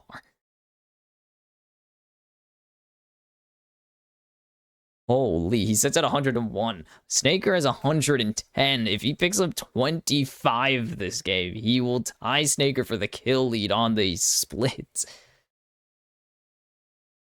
Lava sitting at a not so. At a distant 96. It's not his fault, but he has 96 now after picking up 10 kills this series. He's picked up 24 assists this series, though. I think he leads the... No, Summit probably leads the league in assists. Ackerman 230. Never mind. How? What the... Ackerman is a monster, dude. Funny thing is, I think Lions is caught up to him. And Summit is starting this dragon by himself, but he's going to jump out to safety. Instead, this is for the Drake Soul. So if Rainbow 7 win it, they will have their second soul of the series. And Lava has gone in way too deep with that destiny, with that gate. But it's all to just drag on Fleek away, and it succeeds. Is Odie going to tank up this depth charge? Sayo has the moves. Are you kidding? The Glacial Prison not going to land, but he's going to get shuffled into the 5-man stack. As Summit goes in and finds a massive counter to a giant crash. Now it's a double kill now. It's a triple for Summit and one more for Lions, just for good measure. And they found the kill onto Sayo. Rainbow 7 let them have it. And then they let them have it in the following fight as they are looking to close the door on Isurus and power themselves to a healthy, big, and strong 8-2 record as they look to lock in second place in the LLA. Pawn gets stunned up by Odie. It will not be over, as actually Summit is beating up the bot inhibitor instead. Everyone will respawn. Maybe Lava teleports in and just causes a massive fight, but instead going to teleport to this top lane. and use that as an opportunity to start pushing in this top wave, as this is going to be Odie and Lions on their trek to their doom. That is a nice paranoia, big shutdown on Fleek, and it's going to be one more kill going over to Pawn, his 8th of this game. And Isurus continue to fight back, but 12,000 gold behind is not an easy place to fight from, and this is a lava. This is lava on the most ambitious play you've ever seen, and it fails miserably. Fails miserably. My goodness. And then this is Summon trying to bully on Fleek, but there's Summon continuing to bully on Fleek, actually. That was too perfect. It is going to be a double kill now for Summon, making a triple kill for Summon. He's stacking the bodies up. His 9th kill of this game. This is such an aggressive game from both sides, but it's going to be Rainbow 7 who are the benefactors of this raw aggression, as they are onto the Nexus turrets. They're looking for the final 2 kills, maybe pad some stats. It's going to be one more for Sayo. It's going to be one more kill for Bond, and it's going to be 2 for Sayo. 18 kills for the ADC of Rainbow 7, as he has rolled in this one. Didn't get active in the previous game, but he mirrors his last series as they're going for one more fight, but it's not gonna matter. On Fleek gets a mercy kill as Rainbow 7 lock in 2nd place for themselves, just behind Estral Esports, as they crush Isurus 2-0 and propel Sayo up the kills leaderboard to 2nd. He passes Lava in this series, man. Lava puts up a lot of kills, and Sayo passes him somehow. Not at all a slacker in this series, but an 18 kill game fuels anybody up the kills leaderboard, and the top laner's 18 combined kills, if you needed to know how strong this ADC was, as they take the bow for their 8th win of the split. And Sayo is a monster this game. Holy cow, my goodness. 83% kill participation, 16,000 gold, and a big item lead over Gavoto, and it is just a pure stomp. 37% of Rainbow 7's total damage that game, as it is just a complete bloodbath for both sides. But it is Rainbow 7 who come out smelling like roses, as they've as I said earlier, pretty much secured themselves 2nd place in the region, and will likely get side selection in the playoffs unless absolute chaos breaks out. Like, with 2 games to go now for Rainbow 7 at 8-2, they would need to lose both games. Isurus would need to win both games 2-0. They would need Rainbow 7 to lose both games 0-2. And then on top of all that, they would still actually not even get to the tiebreaker. It's just too little too late for Isurus, and Rainbow 7 have side selection, but it will be Estral still with the favor of opponent selection, and that is what's most important, of course, when it comes to playoffs sometimes, is just choosing who you get to face. And unless you choose wrong, unless you do something stupid like KT and pick T1 when you hadn't beaten them all year and have barely ever beaten them in best of 5s. But regardless, Rainbow 7 will roll Isurus as Sayo becomes the 2nd player to pass 100 kills this split, and it is just cruising as Rainbow 7 pick up their 3rd straight win, and their 8th win against non-Estral esports teams, because it is so damn hard to beat them. So after this, as you can see in the title, we still have one more to go. Leviathan 6 Karma will face off to close out day 1 of week number 6. I will see you after a long break. See you for Leviathan versus 6 Karma in the meanwhile.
Hello and welcome back to the Kimchi Cast for Week 6, Day 1 of the LLA 2024 Spring Split. That's a word that you've heard sentence you've heard too many times and are probably tired of, and I'm sorry for that, but I'm really bad at my job. Anyways, 6 Karma, Leviathan. Weird matchup that probably isn't going to, actually kind of does matter. This is for not second place. This is actually really important for 6 Karma. They want to get 6th place right now, and this would put them right in that spot and make sure Infinity stay dead in the water because they are very dead in the water at the moment. And for Leviathan, this would actually boost them up to 4th right now after having a pretty rough follow-up to a decent opening to the season. Not a great one. I think it was 3-3, but 3 straight losses since winning your 3rd game of the split is not very good, and you guys can't see it, but the actual people who know what they're talking about, very split on this. Some say 2-0-6 Karma, some are 2-1 Leviathan, some are 2-0 Leviathan. These two teams have been very up and down. They've had some really... Okay, let's not gonna cut the nonsense for 6 Karma. Leviathan have had some really good games and a couple more really bad ones and some ones. 6 Karma mostly have been playing bad for this season. It's not been a very memorable one. 3 game wins on the year is pretty bad. I think 3 game wins is pretty bad, and you're sitting at 1-7 right now, so it is do or die time, except for the fact that you don't really need to worry about Infinity until much later on, because you need to win at least one more game to not suck as hard as they do. That's it, really. But for Leviathan, dropping the game to the All Knights last week did actually, or 2 weeks ago now, damn, it did cost them quite a bit. They really need to worry about some, they have to really worry about tying with them, because if they finish tied with All Knights in game and match score, they lose out, or they win out on tiebreaker, so that's actually really nice. But also, you lost, and not looking good in the case that you do end up tied with that team, because probably going to end up facing them in the lower bracket, because you're going to get picked. Let's be real, whoever's in 4th place is getting picked by Estadal, because duh. I mean, Estadal could pick whoever the hell they want, and they would probably steamroll them in the playoffs. But for Leviathan or All Knights or even 6 Karma, they are still in contention. And Infinity are technically all in contention for the final upper bracket spot, but it's not looking like you want to be there. Besides, you get a free smackdown at the hands of the 1 seed. But it's an option. You get technically more games in the playoffs than most other teams. The case that you are in, but for 6 Karma, still not must-win territory. Tomorrow is must-win territory, but you win this game, the game tomorrow matters a little bit less, as long as you can pick up a singular game win, but don't want to be on the wrong side of the 6th seed right now, and for 6 Karma, that is a singular win or loss. Not even a series, a singular win or a singular loss can kick them out of the playoffs, given how tomorrow... No one knows who's gonna win. That game could be terrible, or that game could be really good. 6 Karma 2-0'd Infinity the last time they met, and tomorrow they'll face off again and pretty much determine who will be missing the playoffs. Leviathan, they've looked pretty crap. 6 Karma have looked pretty crap. This game is gonna suck, I'm sorry in advance, but is what it is. For these two teams, at least they have some win conditions. 6 Karma have Saya in the mid lane, and he has been consistently really good. He's really, or not consistently, but when 6 Karma are in a good position, or better than usual position, given it's 6 Karma, and they are playing pretty bad right now, Saya is usually to thank for it. He's been playing the most good out of any of the players on this lineup. 5Kid just hasn't shown up, man. It's really weird, but 5Kid has not shown up in the way that 5Kid normally does. I mean, compared to the rest of the competition, he is an import for a reason. He is expected to be a tier above these guys, and he is, I believe, the 2nd worst ADC in KDA, which is not the only measure to measure ADCs by, but it is very bad for him. Matanz has been very up and down this season. Rebel's been mostly down this season. Ase has had a very not good season. For Leviathan, on the other hand, Jowney, up and down season. Kotapako's had some really good games, and some really very up and down. Ganks has been mostly trending downwards since the mid-season, since their third win, which was followed by their, losses 4-6 so far. Virus has been very flip-floppy. Igna's been trying. He's been kind of one of the bright spots of this team. Him, Jowney, and Kotapako have been more consistent than some of the other members, but Jowney's also had some really bad games. Like, oh my goodness, you counterpick Jowney. He cannot play the game. And not even because it's a counterpick, because Jowney just does not win into counters, it seems. And they have put a lot of effort into getting him counterpicks because of that. As we are jumping into the draft here, as we have Leviathan on the blue side, I don't remember the pick order who got side selection the first time around. I don't really care to think about it, as we see Vi banned away, one of the only things that has been helping Six Karma this season. Vi, Oriana, believe they care. That was part of what brought them to their win. Where's that game? There it is. No, actually didn't even play it in their 2-0 of Infinity. Played 2 games of Azir, which has been Seiya's biggest, his best champion. Probably the best champion on that entire, out of anyone on that team, is Azir right now. As it's going to be Karma insta-locked here. It could be flexed, but likely going to Ignabilu here. Don't really see a reason to put it anywhere else. Now, the Varus being sniped away is not very good.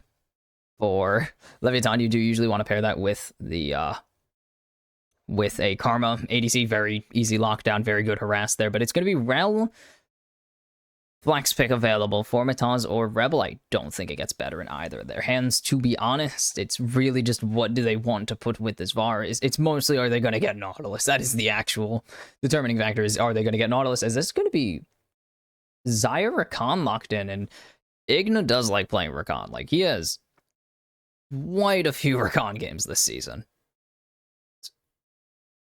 I don't want to say it's his most played, but it might be. No, Milio's his most played. Dang. Oh, he started, that's right, he started the season on the Rakan and then just stopped playing. It's, as Seiya's going to easily get the best champion that Six Karma have at their disposal. Oh my god, I'm having a stroke apparently. The Azir, their best champion.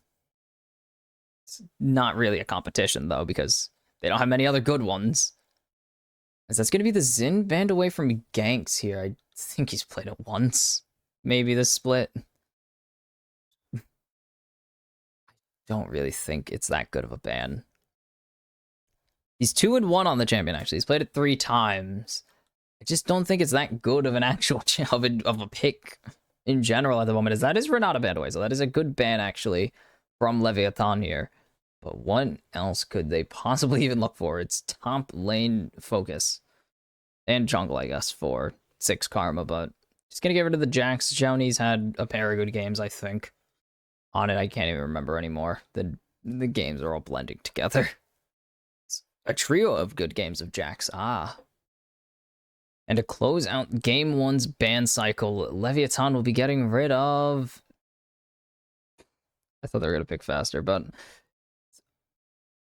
Bit of they already got rid of the Vi, and it will just be getting rid of the Nautilus, so they probably are going to put this Rel into the support role here. This is also probably going to be a jungle lock-in if this is not a Rel jungle. Otherwise, this will be a support lock-in. Unless they really want to screw over Ase and just give him no counterpick option. Also an option. Just ruin him blind top. And this is going to be Sejuani. Okay. Sejuani for Mataz here. How many times has he played this champion? How many times has it worked?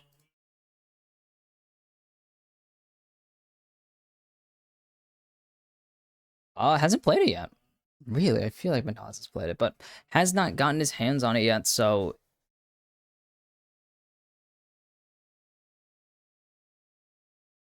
Sorry, I'm being very annoyed. Thoroughly annoyed. As this is going to be Jowney on the Cassante, which I don't think has worked out this season. I don't think Jowney on Cassante has worked once. Didn't work the once. They've only played it 1 time. Just don't like Jowney on tanks, really. He doesn't do anything. As this is going to be jungle lock-in. Pretty much. Actually, this is going to be Koto. I just forgot how to speak. This is Kotopanko on Karma. Okay. And this is going to be Belveth anyways. My goodness. 3 different players have determined that they want to play Belveth. This is going to be ganks on the purple manta ray thing from the void thing. Don't ask. And it's just going to be, yep, Gnar counter into the Cassante, so not much you could do about that. Oh, is this the secret Rakan mid tech? No. It's not going to be Rakan mid. It could have been. What could have been? But I'm intrigued to see how the Kotopanko, this Azir Karma matchup goes. Has it happened? I assume it's happened. Should have looked at the Karma, not the Azir. My God.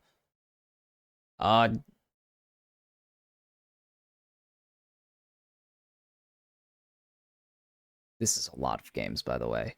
A 4-1 now. Counting. 4-1 against the Karma mid. Okay. Azir, very favored in this matchup. Based on just games won, which is not the best measure to determine how good or bad a champions matchup is all the time. Like, I don't know. The Aatrox matchup for Yone. That's one that's not always just win-loss. Usually is. A lot of matchups do just come down to this champ loses a lot into this other champ, so does pay out, but I don't know. I don't actually think 6 Karma lose with this. Ugh. I don't see Leviathan winning with this comp person. Like, exactly. I don't know. I just don't trust Xiaoni's Cassante. But it's Cassante, so you can win on any of it. But it's going to be really, really tough to convince me that Leviathan need to, or can win this, especially given their previous performances of debatable quality, to say the least. Not that great recently. Phoenix Arm haven't been great either, but they at least have a really strong comp here.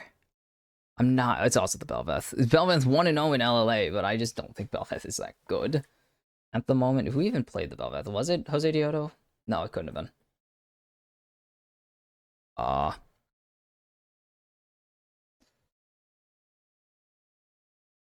They didn't get a ward down there, really? Okay. It was Grell. Again, 6 Karma, actually, so that's very interesting. So we're going to see the Fleet Azir come out, assuming he's going to get poked down a lot, taking the Fleet Footwork to heal himself back up a little bit. Okay, okay. What are Leviathan going to go for? They're just going to try and... Okay, they're going to go for stealing these Raptors. They're going to be spotted out immediately on it, so, yeah. Instantly spotted out, so this is just going to be Mataz getting his blue buff and going straight for Ganks' Raptors, and it's going to be a loss of nothing for both sides. Yeah, that's about it.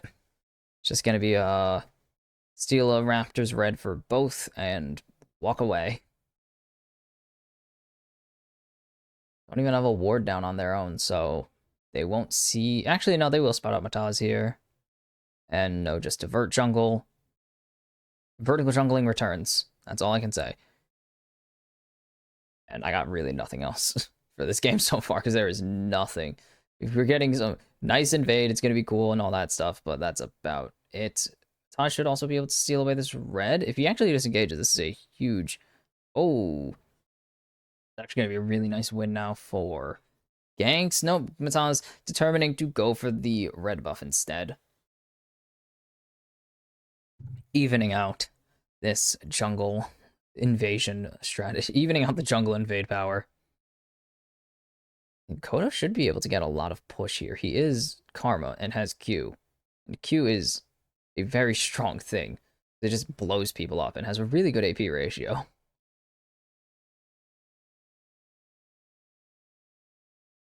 It's going to be mostly even, but he does have the 3 minions, so he's going to get the push here, yep.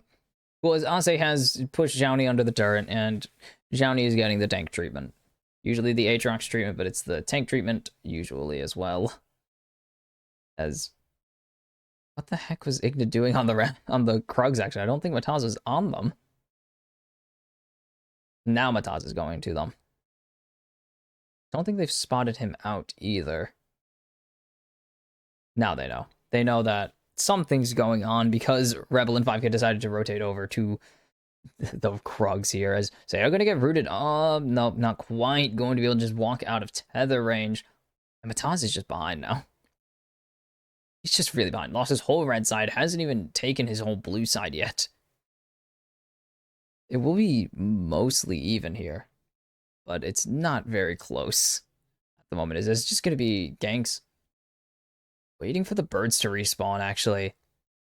But Mataz knows something is up. It is going to call for Seiya to rotate over, but it is already far too late as Ganks has stolen away the Raptors in with lightning quickness, as Igna going to jump away and Rebel going to miss the crash down here, so no engage is coming through from either bot lane, but it is 6 Karma's bot lane coming out looking better than earlier, I guess. They win the trade, but that's not really doing much. Paco trying to trade Seiya, but he's actually down a level, so he's getting a decent trade. What the hell? Karma has a shield. He has a shield to do damage stuff with.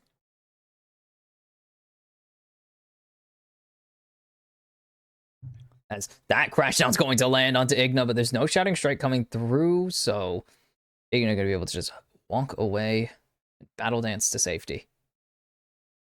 Dance away? Dance away. There's a reference in there somewhere that I can make, but I don't think I have it. It's just going to be teleport resets from both mid laners, nothing interesting in the slightest. And teleport resets from, well, one top laner for now. I believe Ase, yep, going to take his teleport reset now. Perfectly fine. As Ganks is just going to take these Void Grubs really early. Mataz has been put behind pretty, like a camp and a half, 2 camps. Krugs never got taken. He really should just took those Krugs at that point. Like, my goodness. Dude spent so much time contemplating if he should take the Krugs and just didn't. So, lost it out. That's going to be 3 Void Grubs over to Leviathan very early, very easily. And, I mean, 6 Karma have no fight back. And by 6 Karma, I mean Mataz. No fight back at all here. Even try and get anything back from Ganks. Besides Raptors and Red Buff. Just didn't go for the Krugs. Now you can see this XP. Oh my goodness, the XP diff is, that's bad. It is really, really bad. But Mataz is going to at least go for this first Drake. They know he's on it, but do they even have any pressure to answer it? Kodo was able to clear out his wave entirely. 5Kid and Rebel are already here. Igna needs to rotate over. Or Igna and Virus need to wait their turn to rotate over. There's the engage now coming through. The shuffle already missed, but there's the re-engage by Rebel. But Mataz is already low, and that's going to be Ganks just running in. First blood already over to Leviathan, and they get the punish on what should have been a clean play from 6 Karma, but they just don't pull the trigger in time, and it will be the first dragon as well over to Leviathan. Oh no. 6 Karma had such an early rotation over to this Drake, and they still couldn't get anything with it. Ouch.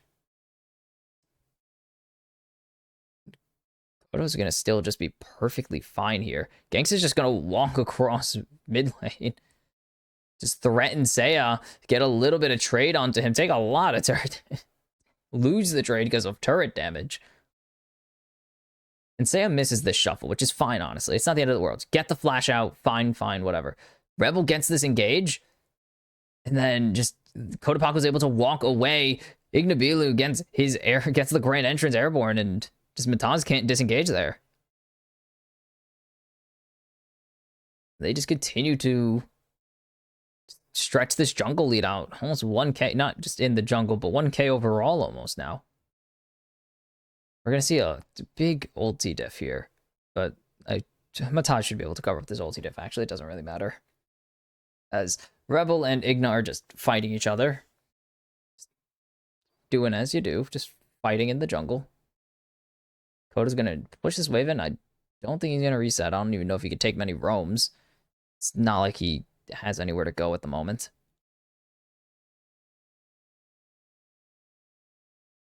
Fakes both wards. Well, no, actually, they know he doesn't have a ward. I lied.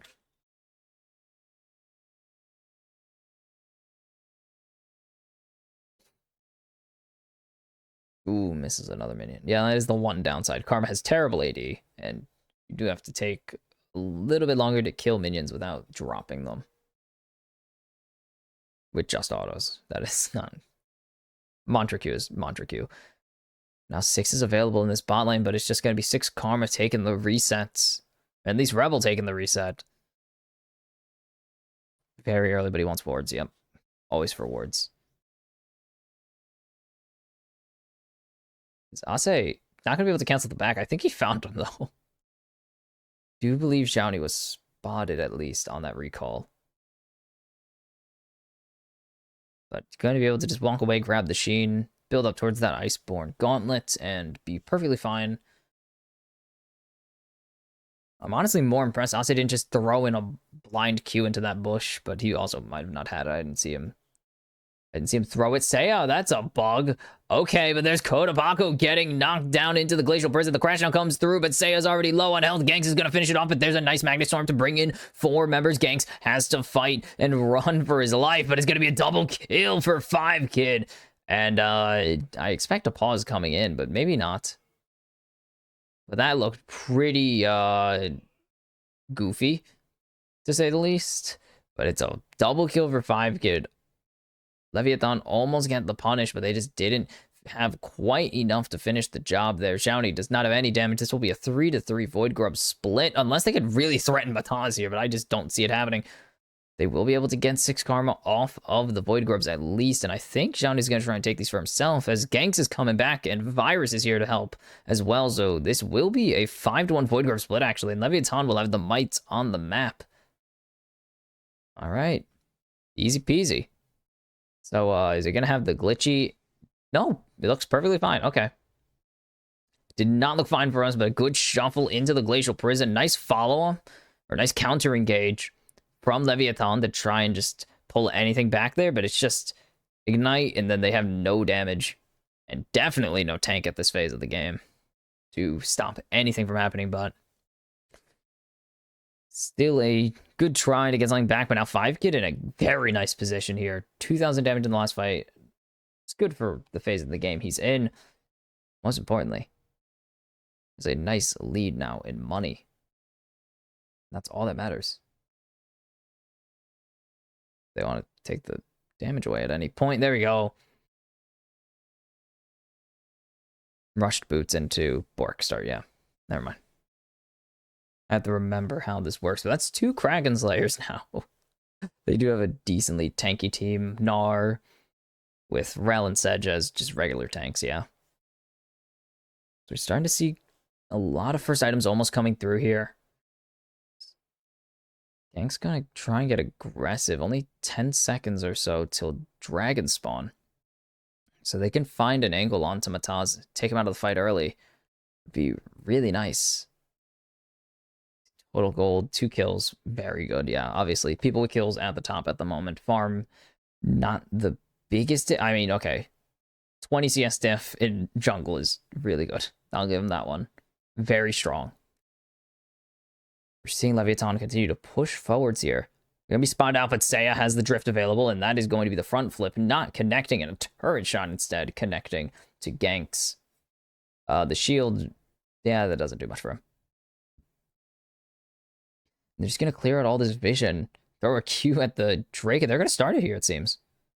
Taz is right here, has the Glacial Prison available, and has the ultis available if he can bring in the bot. If he can bring in his team, they have a shuffle available. There's the teleport coming in now from Ase, but there's just no chance. They're not even close. Maybe they could find a follow-up fight here, but they don't even have the Mega Gnar built up, and there's a nice crash down into the Magnet Storm, and that's going to be 2 locked down, but Virus is going to be able to Feather Storm and flash away. Rebel is going low, and Rebel will be taken out by Ignabilu's Ignite, but it's going to be 5 Kid going on a killing spree, trading his ADC, or trading off the enemy ADC, and it's going to be another double kill for 5 Kid coming through as they're chasing down Xiaoni, but I think it's going to be all for naught. At least on the Xiaoni chase, but it's going to be Dragon in exchange for 2 kills. 6 Karma, don't lose a single member there. That is another positive fight if you just... I mean, it's early Drakes. You can always come back or just ignore them if you really don't give a damn. That is a 4-0 Varus now. Bork finished, Boots finished. And Most importantly, Virus didn't pick up either of those kills, I believe.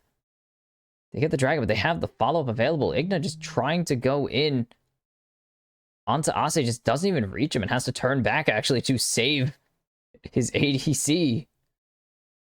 That 5 kid picks up the kill onto Virus, so that is just no damage available anymore for Leviathan. Kodapako is just stuck in a corner, no flash, no chance. And 2 for 1, actually. I'm dumb. 2 for 1. Rebel, not the biggest loss. That damage, my goodness. Kodapako does so much, just does so much damage. Mantra Q is very strong, yes. And Rebel and Ignat just fighting over here as the little goobers coming out now because of evolved form off of the Herald.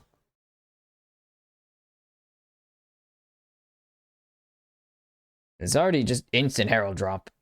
Okay, Johnny's going to be driving this. Leviathan had a long stretch of not driving the Herald after a pair of bugs infected them in the first games of the season. They're going to get a nice crash, instantly destroying the turret. They're going to get a second one as well, I believe. Actually, I don't think it went through, but Ase going to be able to trade this bot tier 1 instead, or in its stead. And so a slightly net positive trade for Leviathan there, as they pick up all the kills. Or not all the kills, but they pick up first turret gold on top of, well, turret, duh. Are they hunting for invade here? Are they looking to get aggressive for a dive even? Yes, they are looking for a dive. They know Seiya's up here now. And if they can land it, there's going to be the drift away, and Ganks is just going to go for the turret and the wave here. Rebels here as well. Igna needs to be very careful not to get blown up. They don't have the damage just yet to take out the turret, mostly because Kodapako is Karma. But it will still be a good chunk of that turret down in exchange for, well, nothing. They didn't really get anything out of 6 Karma besides a rotation, which isn't really a thing you can... It's not how that works.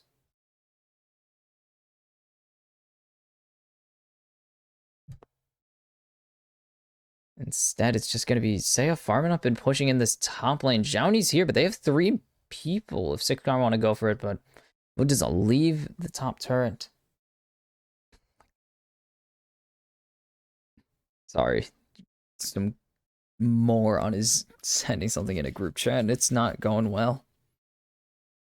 We're just going to be back to farming for the moment. So we see a lot of, well, all the first items finished except for supports, but that doesn't really matter at all. What's most important is we're starting to see some level 11s come through, and that's just going to mean more ultis, stronger ultis on the map, as Ase is spotted out here and is going to lose the Gromp. He tried to take it to make sure Gank's going to get it. It didn't get it. Kodapako going to finish off this tier 1 in bot lane now. So it will be another 300 gold in his pocket. Already has the Malignance finished, is looking for... Could be Storm Surge. I gotta remember build paths way better. Is probably Storm Surge. Wait, is that Lud? Oh, it's Luden's. I'm wrong. No, I don't know. I'm gonna stop talking about it now, because I'll just figure it out later.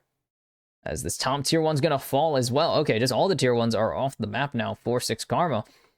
As this is a 4v4 in mid, as Ase's trying to push in this bot lane as well. And Seiya takes a good chunk of damage right there, but the Drake is spawned, and with the wave pushed out in bot and mid, it's going to be 6 Karma gaining first entry into the river.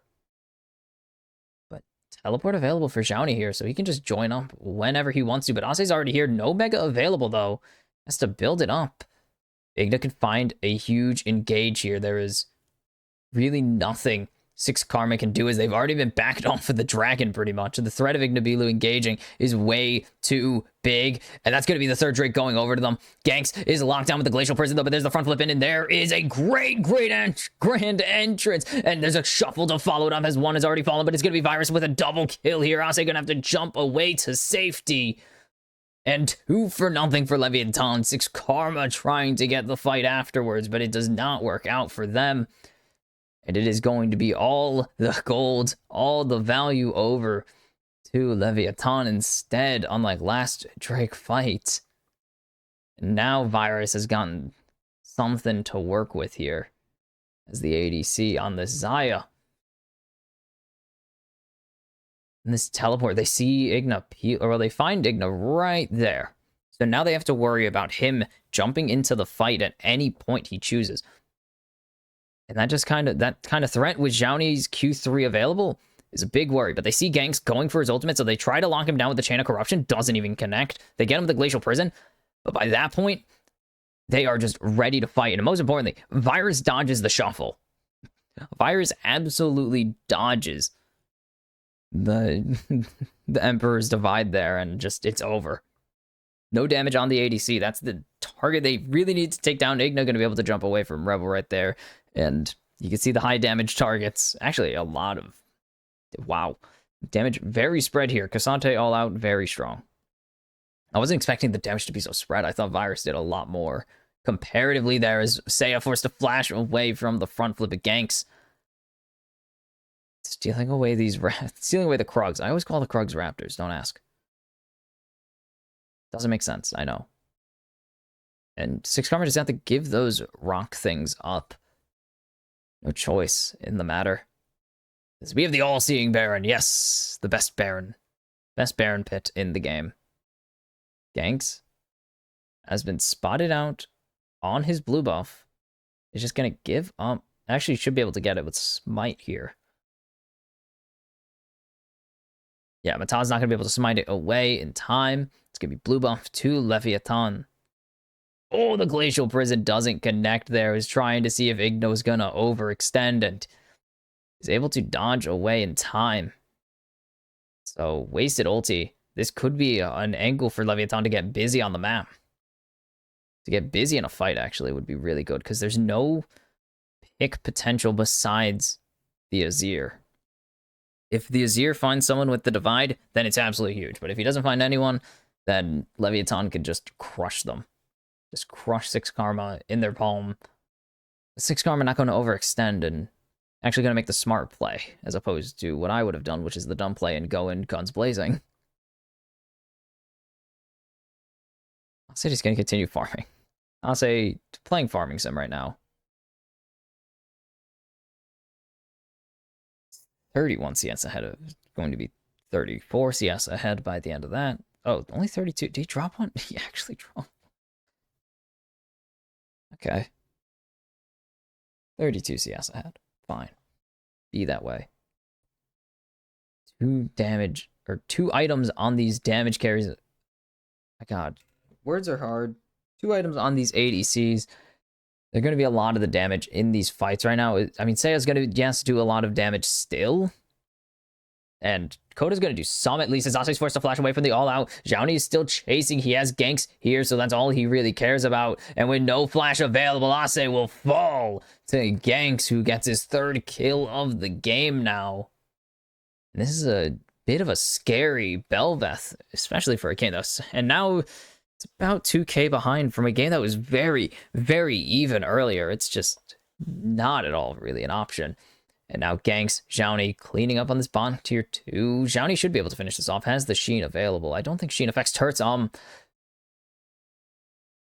it does. 2, I'm an idiot. 3, 6 Karma on the Baron now. And Ganks is going to be here. The Q... Mantra Q going to do a lot. Igna has the threat of the engage, and it's going to force the disengage here from 6 Karma.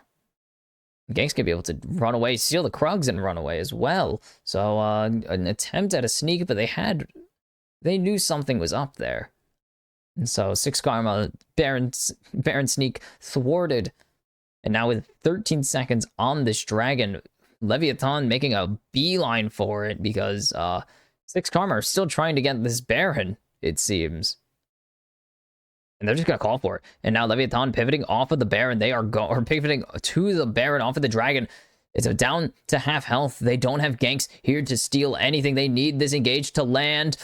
And there goes the engagement. Taz will be able to smite the Baron, but he will fall to Kodapako. And there's the crash down coming through. But it's a massive Emperor's Divide. But will Xiaoni be able to survive it? For now, Gang's going forwards. He's going to be able to pick up Seiya. But there's Ase tied down. It's going to be a killing spree for Virus. A double kill for Gangs. And the recall will be channeled and successfully to base for 5 Kid, but 4 for 1 in exchange for a Baron. Leviathan give up the Baron. They win the fight in the end. Xiaoni's tanking the turret, but he just does not care. And the Baron sneak was way too telegraphed to even be sneaky. I mean, yes, they got it, but they immediately get wiped off the map. So what was even the point? Ase peels off to try and get Ganks away, and the smite goes through. But then you get crash down instantly. Or not crash down, sorry. You get instantly jumped on there by Igna and Xiaoni. And then Ganks is here to follow up eventually. The root lands onto Kodapako. So he's just a sitting duck because he just also left Mega Form. And they will also pick up the Drake Soul here on live. So Cloud Soul in the hands of Leviathan. And you can see the damage still very spread. Meanwhile, it's Seiya 5 Kid trying their best here. Trying their hardest. And the supports are here for moral support. Obviously, Mataz's damage share not that high. Your Sedge. Ganks is Belveth, so his damage share going to be a bit higher. Now 140 gold diff. Oh my goodness. 140 gold diff on this Baron buff. And now they are all just chasing down onto Ase, but there's a nice Glacial Prison that's going to land, but the quickness into the crash down follow-up is going to be a lot, and Ganks will pick up his 5th kill in a row here, as they're going to also take out this mid-tier 2. They thought they had an angle, but they just didn't have anything to take down Igna. And Igna's still able to get his engage off anyways afterwards, so that's all that matters, and now Leviathan is going to run away. And this Varus so fed, but it doesn't matter if he can't do anything. He just isn't in a position where they're going to let him do much. Or, well, where Leviathan are going to try and minimize whatever he could do. 1,000, negative 1k. That is bad. I don't think we've had that many bad Baron power plays this split, but this is one of them. Or at least ones that didn't just end at like negative 15. Like negative 1,500 because of team kill. Oh no, 5 Kid lockdown. That is their core. That is their primary target right now. He is the man to look at. He has all the damage for 6 karma right now, pretty much. 3 items on this Varus, 5 and 0. He is very fed, very strong, but if he can't do anything with it, it doesn't really matter. Oh, are we actually seeing Ganks is building Runons? Ganks has built the Runons Hurricane. That is a new change that melee champs can build it at the moment. I do believe this is on the current patch as well, so... Actually, wait, no, that could also be Wit's End. Sorry. I'm preparing for a change that's in the future, as they are going to be able... Or 6 Karma are going to be able to push up to this tier 2 in mid lane. But that's really it. There's no objectives for them to get besides maybe some camps to steal away. And Kodapako does a lot of damage because he just hits a lot of people at the same time. Of course, Rebel forced to jump away from Ganks, and Ganks actually dodging the Glacial Prison, and now this is the angle as Xiaoni has teleported in the flash away, and he's going to instead pick out Seiya as Virus is on just another killing spree. Another one this game, baby. Make it 2 separate ones. And Gank's going to jump out of Bataz now with the front flip. He's already getting chunked. That Kraken Slayer is going to be absolutely huge. A nice crash down into the Gnar. And that's going to be a good shutdown for Ase. But can they capitalize off of it? No, they can't. Gank's double kill. Gank's looking to make it a triple, but it'll be Kodapako taking kill number 3 in this fight. And Leviathan have crushed 6 Karma. It looked like a good angle for 6 Karma to punish some of the miscues from Leviathan early in the game, but it will not be the case. Ase, can you be the hero? You need a kill 4 here with Seiya. And this tier 2 turret will fall. Ganks is just taking reduced damage. They have a lot coming through right now from Seiya.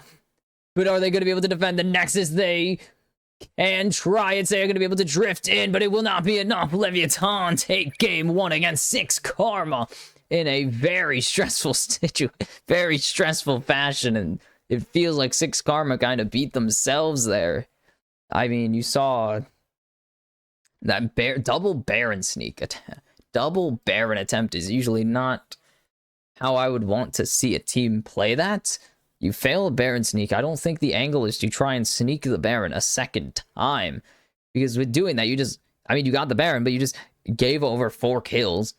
Because it was either Six Karma get the Baron and lose the fight, or they lose the fight and lose the Baron. There's no other... I don't see an angle for Six Karma to really get out of there with a win, unless Seiya was playing hyper-aggressive going forwards, but their only goal was to go in, get the Baron, and try to leave. So, with that, Seiya was playing pretty far back, and he was just kind of trying to lay in some Baron damage and then provide the shuffle if needed.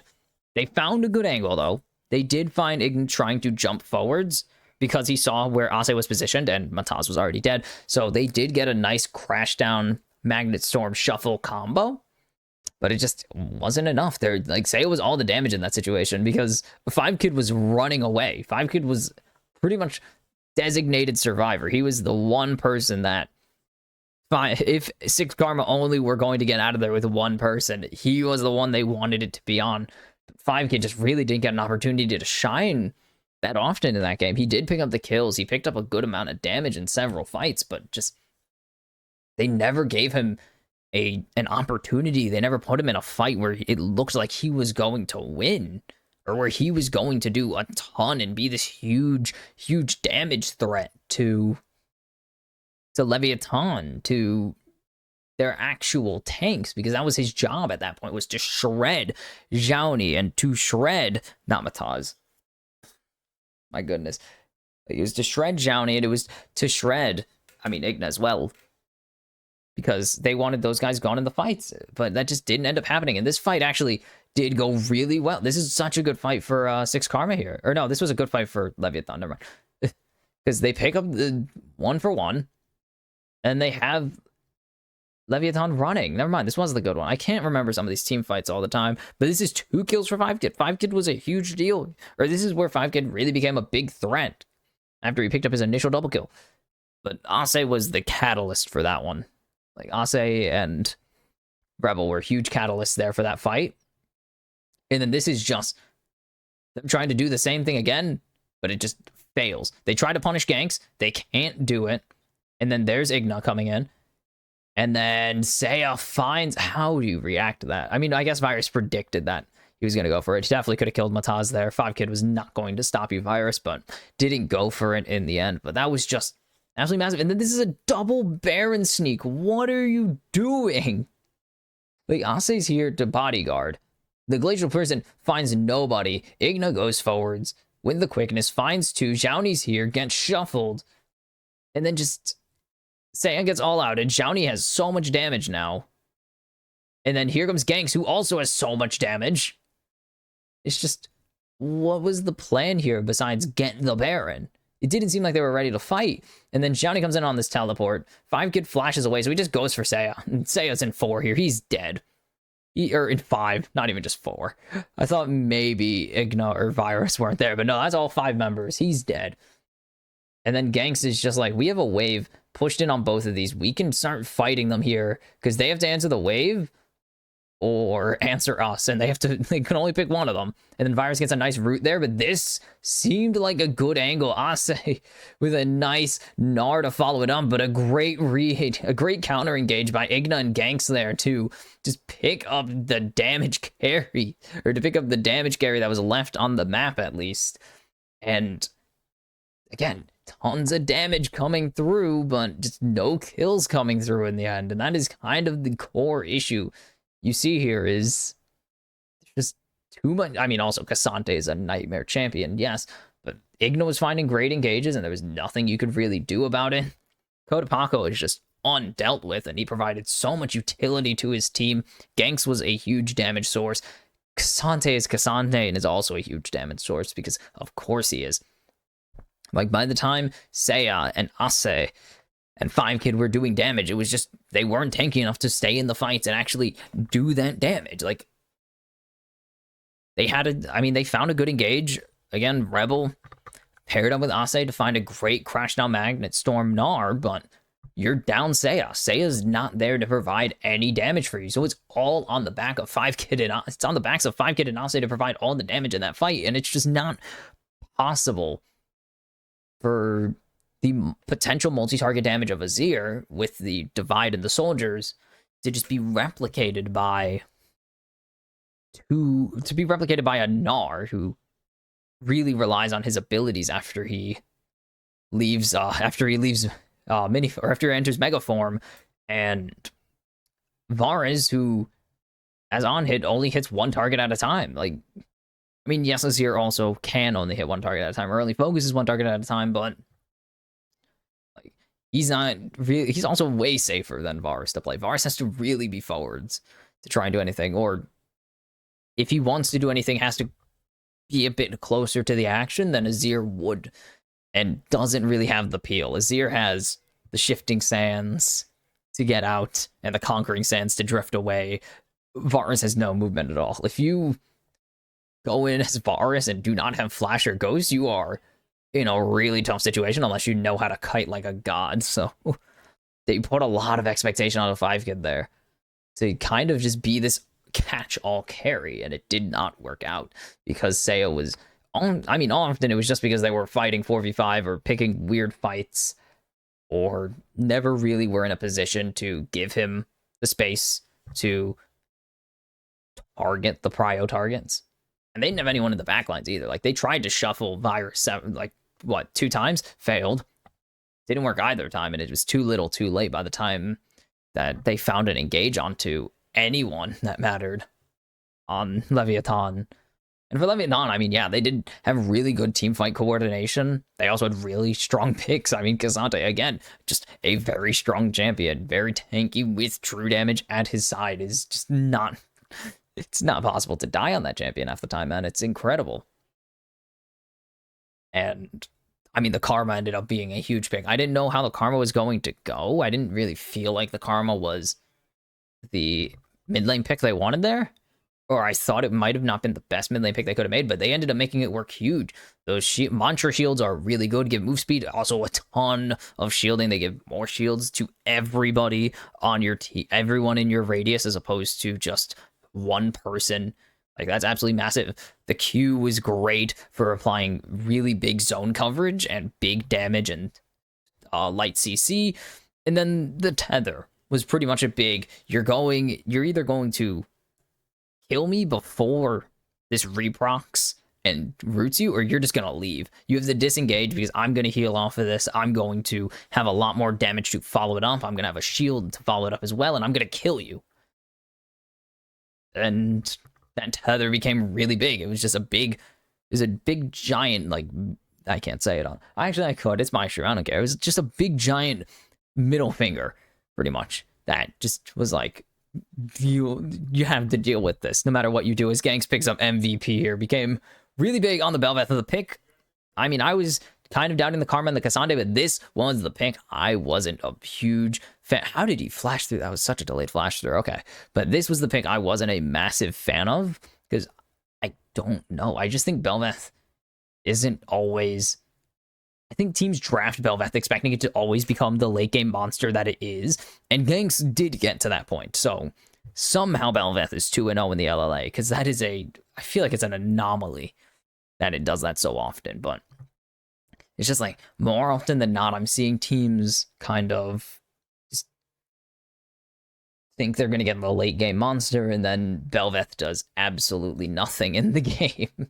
And it's just like, well, why did we draft this champion over, like, anything? We drafted this champion over every other jungler in rotation right now. Like,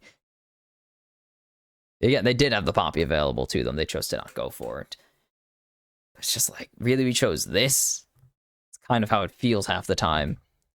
And glad to see it worked out, though, that it became a huge damage thrower. Will probably be banned away next game, because that is usually how these go when you pick weird champions. So, with the 1-0 lead for Leviathan in 4th place within their grasp right now, will we see any fight back from 6 Karma, or no?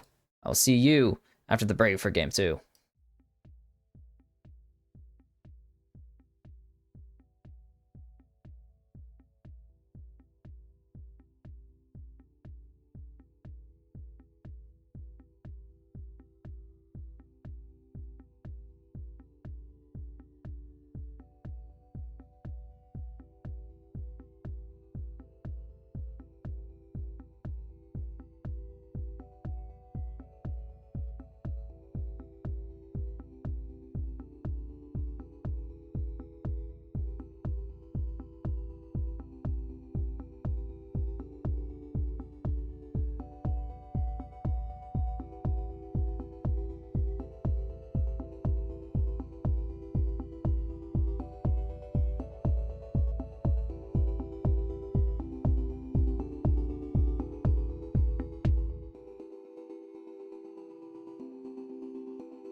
Hello and welcome back for possibly the final game of day 1.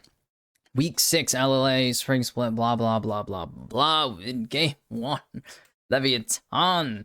A very messy game that ends up with them playing some pretty coordinated pair of fights that would end up with them winning the game, blowing up 6 Karma's Nexus, and now 1 game away from 4th place in the league for now until All Knights play tomorrow, and we'll see how that goes. For otherwise, 6 Karma 1 win away from being, or 1 loss away from being last in the league and really needing to beat Infinity tomorrow, and the pressure is on now for them. Like, it's win or risk elimination, because there are no guarantees you beat any of your opponents after Infinity. After Infinity, 6 Karma have Estral and Isurus back-to-back to close the season, so it is really up to them. And if 6 Karma don't win a game, it's going to come down to the final day. Infinity, 6 Karma both play on the final day, and it could be the case that we are seeing a panic final, like, winner moves on to playoff situation. But into the draft, we actually see the Karma banned away by Leviathan, which is a common red side ban at this point, because you can't risk giving over a Karma, though we've seen it banned on the blue side a couple times for teams who don't plan on playing it at all, and Seiya going to get Talia. I believe he was also kind of performed on it pretty decently throughout the season. But again, 1 and 2, it's the other champion he's won on this season, though. Talia very strong right now. Did you see 10 and 4 in the LLA? And there's a reason for it. It's a lot of these players have shown extreme mastery of the champion, and overall, it is 20 wins above 500 internationally, as we're going to see Virus on the Varus, stealing it away from 5kid. 5kid had a good showing, honestly. Lots of kills. Not as much damage, but that was also not a super high damage game outside of, like, 1 guy. Outside of Cotopaxi, not a lot of people were doing a ton of damage. So, does get the pass, but also, like, 5 and 1 or something like that was crazy. And it's going to be Cotopaxi on the Azir, just taking it into the Talia. And Cotopaxi's shown up on the Azir before. We've seen this guy pilot the Azir very well in his carries of Leviathan. So overall, 2 and 4 with the champion. Not a great look, sadly, for him. Is how it is sometimes. You play well, you lose games. Seiya's been experiencing that for at least a quarter of the season, and is this going to be the second Smolder? It will be. Teams have not been playing the Smolder, despite what you may think, despite what I was expecting. A lot of teams avoiding the Smolder in the LLA. This is like, this is the second week Smolder's available. Nico was disabled last week. God damn it, I was right. This is the second week Smolder's available, and we only have 1. This is only the second game of him. And it's going to be Vi locked in for Mataz, so Vitalia, very strong, actually, for Mataz Seiya. This is going to be a good mid-jungle duo, at least, and that is what 6 Karma have been winning off of. I think it was 2 out, I want to say 2 out of their 3 wins are off of the back of Seiya and Mataz having synergy, but maybe it's 3 out of 3. I just don't want to guarantee it. And it's going to be Varus Nautilus again. Saw Varus Rel last game, but Varus Nautilus is the primary, or is the primary pairing with Varus that isn't named Ashe. But Nautilus banned away last game by Leviathan in that second rotation to deny a very strong pairing, and that is Rebel off of the Rel. I mean, it's pretty much guaranteed that this Smolder is going in the hands of 5kid. Unless there's a really weird pivot here, I don't see a reason to change that. Who got their hands on Smolder last week?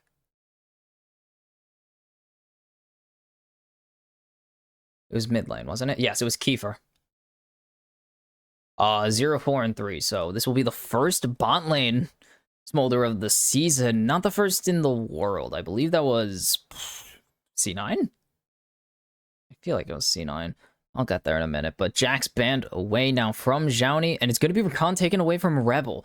Rebel and Igna both are pretty competent. I would say competent on the Rakan. I don't want to overcredit them. I just remember both of them play Recon.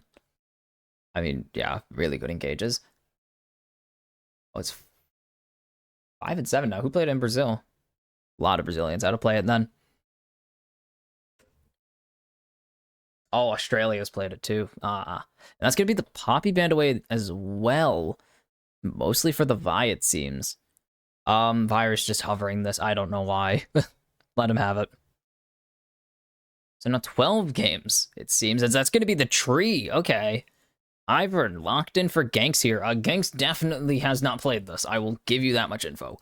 Ganks has 10 champions played. None of them are Ivern. So, but Ivern 4-1 right now in the LLA. He's a very good pick for some reason. Mostly because Jose Dioto plays him. I would say, at least. I think it's because of Jose Dioto. And it's going to be the Braum. Okay.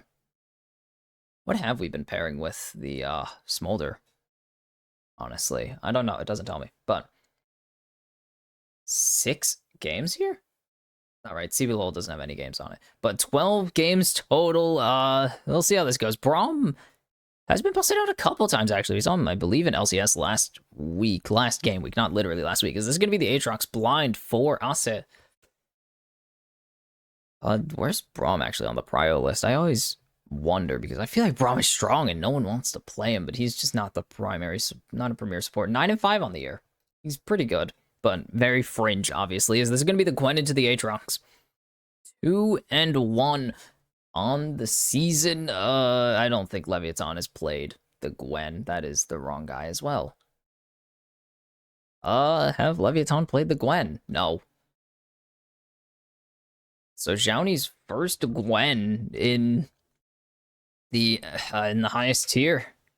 So this will be something to watch. This will be very nice into the double bruiser and single tank comp. It will be nice to just cut through them like butter, but the damage again really focused on Cotopaco virus and then Xiaoni to supply chase down. Really is a bit of a lot of a squishier, a much squishier comp than game 1 with their single tank in Igna, but Ivern's going to be providing a lot of value as well. Like the ability of Ivern to provide too much shielding value for little real payoff or real punish window is pretty good, honestly. But I also do like a lot more. I do like this 6 Karma comp a lot more. Oh, I'm sorry, that was cranked up by me being an idiot. But I do like the 6 Karma comp a lot more. I just like it when they play around Seiya. I think Seiya's really their guy. As we are onto the Rift for possibly the last game of the day.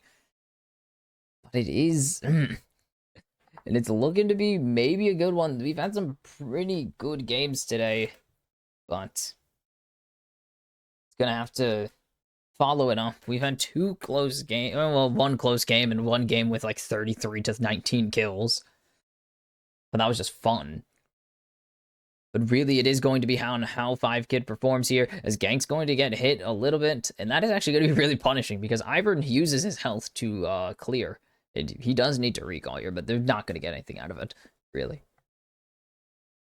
As this is going to be lethality Varus as well, okay. So, the DPS is mostly going to be coming from Cotopaco and Xiaoni here. But also, with 1 tank, it does kind of make sense to just go lethality. They only have Braum, Aatrox, and... ooh, that was a nice hook. Aatrox and Vi are mostly just going to be the follow... or not even the follow-up, just going to be an alternative option, as Rebel going to just blind the Q, and it's not going to connect, but Smolder's W will connect here. The Achu, the weird sneeze thing, the weird gigantic sneeze bubble does connect.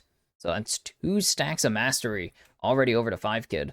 And that's pretty much going to be the whole game here, is, as my friend put it, Smolder has a really good early, really terrible everything else until you hit that 250 stack mark, or 225 stack mark, whatever it is, to get you that execute on your Q. It's pretty much exactly what I've experienced with Smolder, is good early, because you could really just do whatever and then terrible everything else, because you really do need that execute to be functional later on. And Kodo will be able to actually clear this out successfully. Good for him. But the push in favor of 6 Karma, and this is exactly why Smolder's good early, because you could just get free shove. It's crazy. Such good shove, man. And we are seeing the shove for Zhaoni because it is Aatrox. Aatrox just can't do anything. And Amataz still... Really? Okay. Actually skipped over the wolves. Really? Really, gangs? Skipped wolves. Or no. Just didn't show them as marked for some reason. Okay. So he cashes out all of his bot side stacks, and he's going to be spotted out here going for a mid gank right now. Sorry about that. I had to crack my knuckles. It's a habit. And Igna going to get stunned up here, but no follow-up from 5Kid. Mataz is down in the bot lane. Will be spotted out on this ward unless he really goes fast. But will not. His ganks finished off, or will be finishing off this bot Scuttle Crab instantly with the smite, and is able to just run away. Trigger Seed really not giving him, or not giving Mataz much reason to engage besides just taking a lot of damage. And Kodapog was going to get a really big shield. It's really silly. Ase lands 2 out of the 3 Qs, but Zhaoni just going to be able to walk around it and be perfectly fine with no actual problems.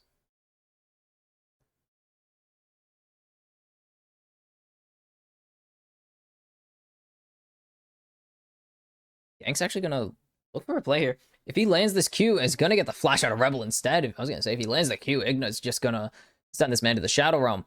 Combo does not land for Saya, meanwhile. Actually, Mataz gets this. No, he's going to get spotted way beforehand. Ase does not have consistent enough CC to lock down this Gwen. No way. Mataz spotted. Maybe he gets the flash out, actually. This is Flash Force.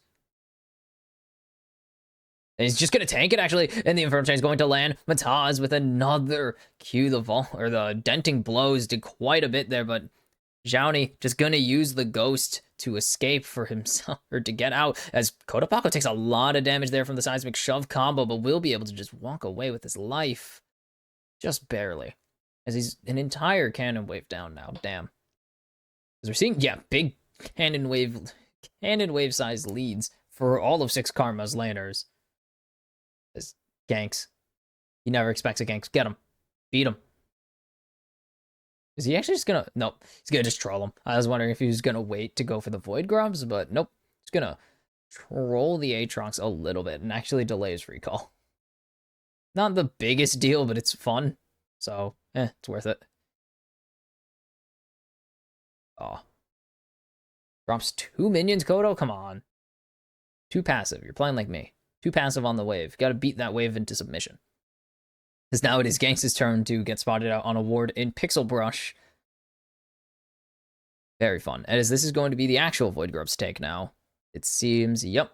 Ignite is going to be here to clear out some vision because he does absolutely nothing to these camps. My goodness. He does no damage to the Void Grubs. Has one of the worst grubs clear in the game. Ganks, meanwhile, on Ivern has one of the best because Trigger Seed is really good. And Daisy only adds to that later on, as we can see Mataz is ignoring this, knowing that he's on it. It's just going to go for the first Drake. The trade of a lifetime. It's always the trade. No matter what you do, it's always the trade. Aww. Ganks thought he had it. I mean, he still gets it, but he thought he had the cool play where you just smite and kill 2 grubs at the same time using your smite. Doesn't happen. Doesn't get it. So this will be a pretty early Drake take. 6.5. Respawns almost exactly at 11:30. And Leviathan's bot lane still pushed in. Still shoved. All this time later, still shoved. As good stun coming through onto Igna, but his shield eats all of the damage, so he doesn't really care. And this is going to be... No, this is not going to be AP. Smolder all the way. It's just Smolder scales, or really has a good early game when you go Doran start into Darkseal. This does have AP scalings. Just doesn't really permabuild. I mean, I know Again, same friend who plays Smolder does just go full AP. Says it's more fun than building ADC or building Essence. Well, yeah, I guess Essence Reaver's an ADC item at this point. 5K is ulti, actually. Hold on. They get a punish here. The mom could be coming down, and we could be going definite. Well, I could be going def in a second. My god. Smolder ult is way too loud. It is deafening to listen to. But Fire's going to continue just laying in damage onto 5Kid, forcing out potions. The refillables for Virus means he doesn't really care about throwing out too many trades. And there's the Xiaoni and Ase have just decided to counter each other, both building items that the other would call completely unfair. As Kotapaco going to land the shuffle and get the flash out of Seum, but the Q, ooh, not gonna land. The root caller doesn't come through for gank, sadly, but still good enough to get the flash out of the enemy mid laner. That allows a lot of opportunity for reganks, though, as I've learned too much of watching League of Legends. Too much League of Legends is bad for the brain, and this is no exception for it. Because now I know exactly why why Flash is just so good. You just learn why Flash is so good when your mid laner doesn't have it and they just get perma-ganked for 3 minutes. Oh my god, Hexdrinker. Again. AP champs, or AP, any person who plays AP will whine that Hexdrinker is broken. Any person who plays Bruisers will whine that Oblivion Orb, or well, I guess old Bramblevest was way too strong. It was very funny to see that argument go down in real time, by the way. It was always great. Because I didn't care.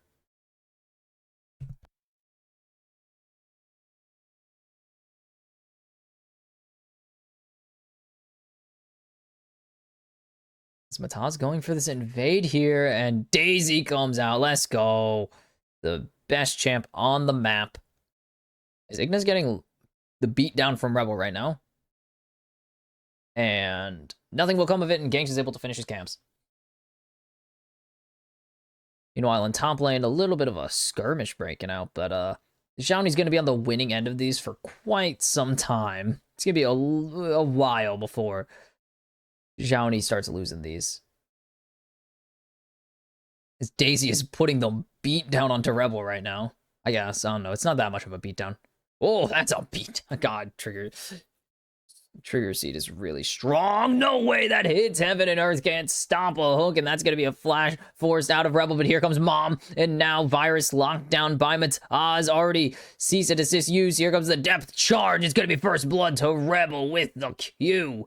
The door slamming on his face as Gangs is forced to flash away from the seismic shove there. And Rebel able to block the piercing arrow. Good reaction speed there. And it's going to be a net positive for 6 Karma. Very late first blood here. Very LCK of them to have a first blood 10 minutes into the game. But Xiaoni really wants to get ahead. He doesn't want to just get a CS lead. He wants to be bullying Ase right now, but he can't really do much about it. He has a narrow CS lead at the moment. And Braum will get early locket off of this, so that's good. As now the engage begins, but Ase has to run. Does he have any Qs left in the tank? As Xiaoni's going to proc that Hexdrinker, actually, and that's going to be really good for him. And that's about it.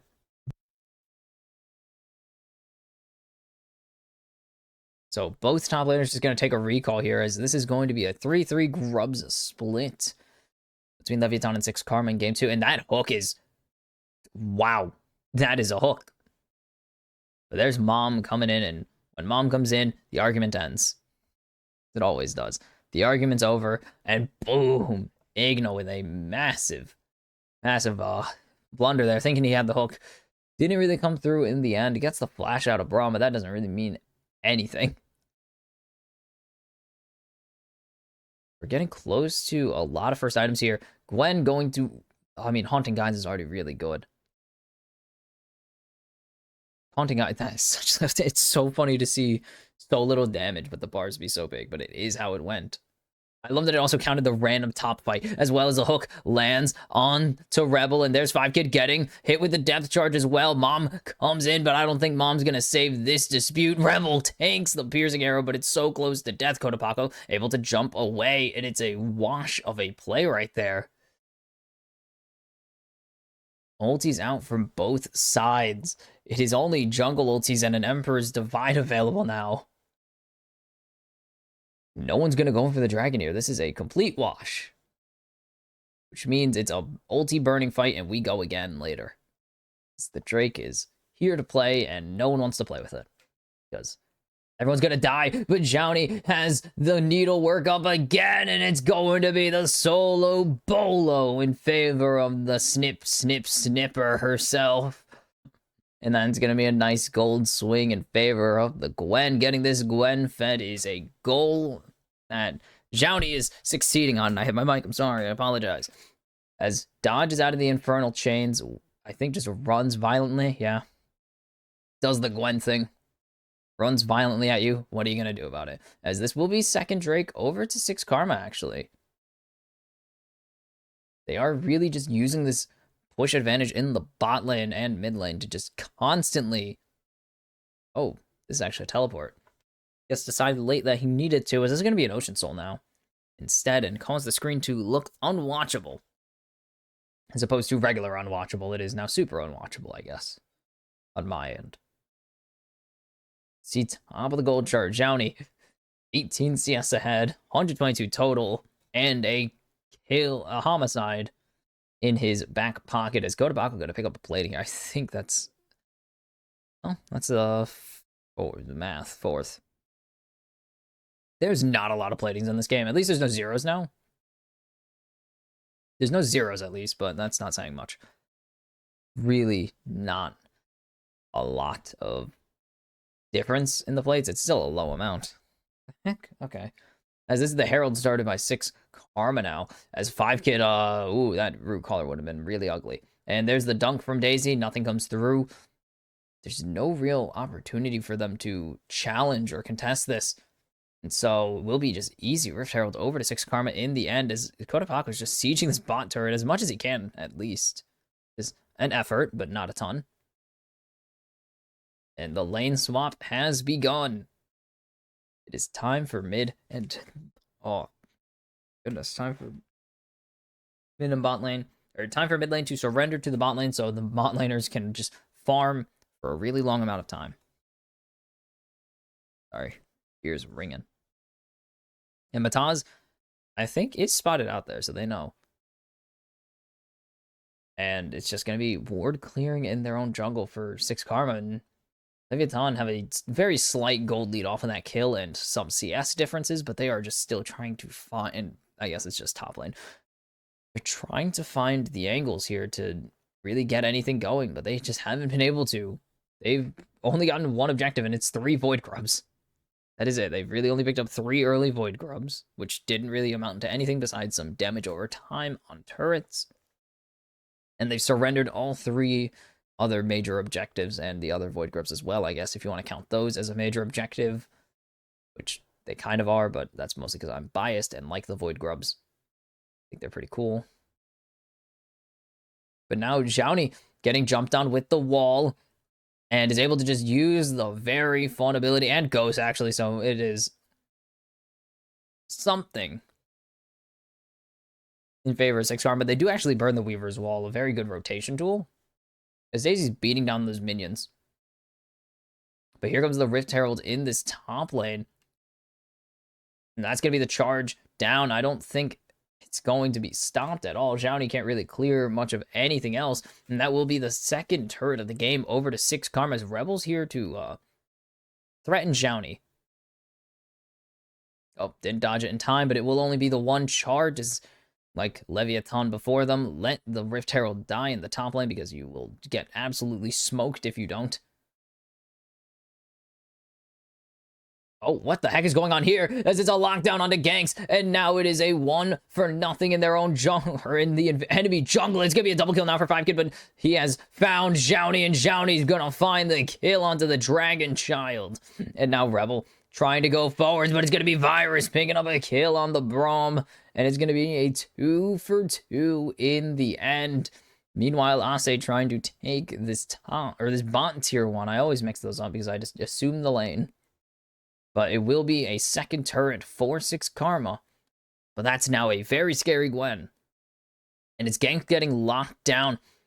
Cease, desist, and the Glacial Fissure. Yeah, Glacial Fissure. I always think it's a weirder name, or a different name, but it isn't. And then the teleport from Kodapako is, I mean, on time already. Doesn't really matter. Get the flash out of Mataz. That was a weird looking drift. But is what it is. Igna and Rebel don't know they're staring each other down, but they found out they are staring each other down. Igna gonna just hook away to safety, and that's gonna be the control board lost in that river. And what the heck hit? Aw. As that's gonna be the top tier 1 falling now, and we're back even in turrets. So both top lanes and both bot lanes without tier 1 turrets. Everyone has those, or mid lane still has them, and everyone has outer or inners. Man, I'm never gonna make. My brain doesn't think right, you know? It's still just 500 gold. Like, this is such a close game. Daisy putting in some work right now on the zoning as this is control of the river. The Drake has spawned. This is a fight for the river already as this ward going to be cleared off. So now 6 Karma going in completely blind, but they have the teleport coming in, and there's the hook landing. The Glacial Fissure down, the Mom coming in, and that's going to be 1 already over to Saya. Matan's trying to jump into the backlines, but he's going to get shoved out by Kodapako. But it's Leviathan losing all control of the river. They let their support get picked. Ugh. They let their support get picked off, and that is just bad, honestly. Just not well played, and it's going to be a third Drake over to 6 Karma. It is sole point for 6 Karma after what seemed like it should have been a Leviathan Dragon. They should have probably gotten this, and Xiaoni may have overstepped just a little bit now as he's looking to run away. But there's the Q3, there's the Infernal Chains, there's the Vault Breaker, and there is Xiaoni actually able to continue running away, but the Vault Breaker charged up, dodged, not quite, and it's a shutdown over to Mataz. Oh, he thought he got out with his life, but Xiaoni gets got instead, and now it is a very dire situation. It's almost 1,000 gold in favor of 6 Karma suddenly. It's out of nowhere. And it starts because Igna just goes in, thinks he has an angle here. He does not have an angle here. Fun fact, no. And then it's just forced disengages. 6 Karma get the pick onto the tank and then force disengages. That's all they needed to do there, and it works out perfectly for them. And then Xiaoni just, I don't even know here, tries to go up to the wave and just gets caught out. Like, absolutely caught here. Cease and desisted, and then just tries to run. Thinks he can. Might have been able to, but nope, Vault Breaker came back up. That didn't really connect, but circles are hard. Circles are really hard to draw when you have a machine to do them for you. That's going to be so much damage from the small. Again, yeah. Mom is just really strong. Is this actually going to be full AP Smolder? It could be full AP Smolder. I just thought it was going to be start AP, pivot into AD. Because you have Sheen. You got Sheen first item. I don't see a reason. Oh my god, that damage is awful as well. Yes, it will be the Essence Reaver into Navari. So it is completely a pivot build. But Comet's always good to have as Smolder. Even though you typically associate Comet with AP champions, it still scales with AD. Just not quite as much. Now they gotta catch out 5 Kid here. He is a pretty big damage target. Like, he does a lot. And there's no reason not to try and hit him. But they gotta catch him first is the main issue. It's Daisy is out on the Rift. Let's go. And Rebel going to get dunked on by Daisy there, but I think Daisy has seen her last days on this Rift as Saya's going in hyper aggressive here. Ganks forced to flash, will dodge away from the seismic shove. The root caller won't connect. And that's going to be a big win in cooldowns for 6 Karma as they also get Kodapanko's teleport out. And nothing is going right for Leviathan now. They have found a way to suddenly start losing this game. And it is just, what do they do?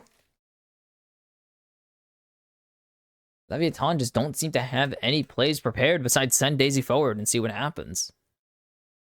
And now 5Kid's just going to keep scaling. Like, there's a time limit before this game gets insanely hard to win. And it's called It's called Smolder. Smolder has a time limit on when Smolder becomes insanely strong compared to any other champion. And it is farm related. It's farm and ability related.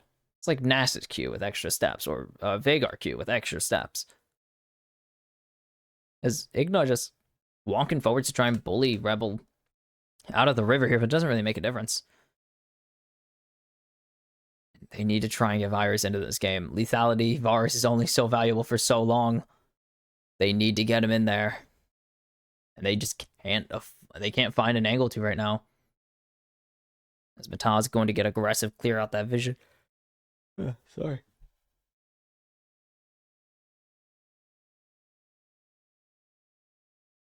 Actually, wait, 6 Karma have a really good angle here potentially, but Leviathan hiding in a really weird shaped bush. Really awkwardly shaped, but there's Mataz going over the wall. The hook not going to really matter as there's the seismic shove back. Ignabilu forced to flash away. The redemption comes down. And it's a good heal from Ganks, but that is a lot forced out of your Nautilus in exchange for nothing. That's a lot of damage. Gonna be honest, that's quite a bit of damage that Virus just did. But they just need to get it in a fight, but they just don't have anything. And now 5K gonna be able to clear out a ton of this wave, and he's just gonna be able to clear all of it immediately. Wow. I thought he was gonna have to take a little more time, but they didn't have any pressure to put onto him to threaten him off of the wave at all. So it's looking really bad for Leviathan right now. They have no angle into this, onto anybody really. They are heavily relying on Kodapako to do all the lifting here for engaging, unless Igna finds a crazy engage, of course. But he's been finding only Rebel, and it's not who you want. It's not who you want to be hitting, so no. Kodo, you can see, taking a more aggressive position now, but he's going to get jumped on by Mataz. There's the cease and desist, but he's still pretty much full health. But now Ase is here. He needs to get shown a shuffle, and he will. And there goes Ase. There goes 5Kid. Shut down. Double kill now for Kodapako, as there's Jowney continuing to go forwards. But finally, Leviathan find a fight they like. Find a fight they can win. And that is 4,000 damage from Gwen, apparently, and all that. What? That makes sense, but still, like, holy cow. They should finish it. They will finish it, and they're looking to go Baron here. Jowney has taken out this mid-tier 1 by himself, pretty much. And this all starts with Mataz going in. So because Mataz has gone in, Jowney can... I mean, Kodo can do this, first of all. Kodo went to the soldiers, didn't end up working out, and Jowney could just walk forwards with no worries. Like, there is no threat anymore because the Vi already engaged. Jowney can just walk into the backline, no worries. They will not end up going for the Baron as well, but finally, Leviathan go and get proactive on the map, and that is the fight that they... that is pretty much what the fight looked like. That is exactly what the last fight looked like for the Drake. Except it was the other way around. It was just Leviathan not doing anything and 6 Karma getting all the rewards for it. Like, it was crazy. Items are going to be really important here. Is Gwen, again, 2 items going towards, I believe, what would be a Morello. I don't know if he's going to finish that Morello's. That doesn't build into Morello's anymore. No. That doesn't build into Morello's at all. It never built into Morello's. I'm just dumb. Going to go for the Hourglass here instead. Or, no, GA has its own item. That's right, it has Steel Sigil. But 3 items on Azir, 3 items on Gwen would be absolutely massive. Of course, you want items on Virus as well, but Virus is just kind of here now at this point, if you ask me. I don't think Virus is going to be the main damage carrier. I think it is properly shifted over to Kodo and Jowney as actual damage dealers. They're just getting rid of vision in this river right now. They want to just have the darkness enshrouding the river if 6 Karma ever want to walk forwards, but they are not in really good positions to do that at the moment. It is very easy for 6 Karma to get their vision back. As you can see right there, I mean, that was very expensive amount of health, but they got it. They're just going to clear off all this Baron vision as well. So, 6 Karma not locked out of the river just yet. But all that time they spent clearing out that vision and setting up some of their own, Leviathan's just instantly going to get some of it back. Just instantly remove it and get all of their vision back. And now it's Baron time. But Mataz is here. And they know that Leviathan are on it. So this is a very dangerous situation as here comes the teleport from Ase. Was pushing in bot lane, but is going to stop. And instead, Leviathan going to step off this Baron. And that is that's a really good play, honestly. Because it's either 6 Karma going 4v5, 6 Karma go in 5v5 and burn teleport, and you just leave the Baron as this mid turret is very low on health, and it will be gone instead, actually. So maybe they have lost a little bit of this fight. But I do see the angle Leviathan were going for. They just wanted to get the teleport off of Ase. And it did work, but now they have to still worry about Seiya. So Ase is just going to be closer.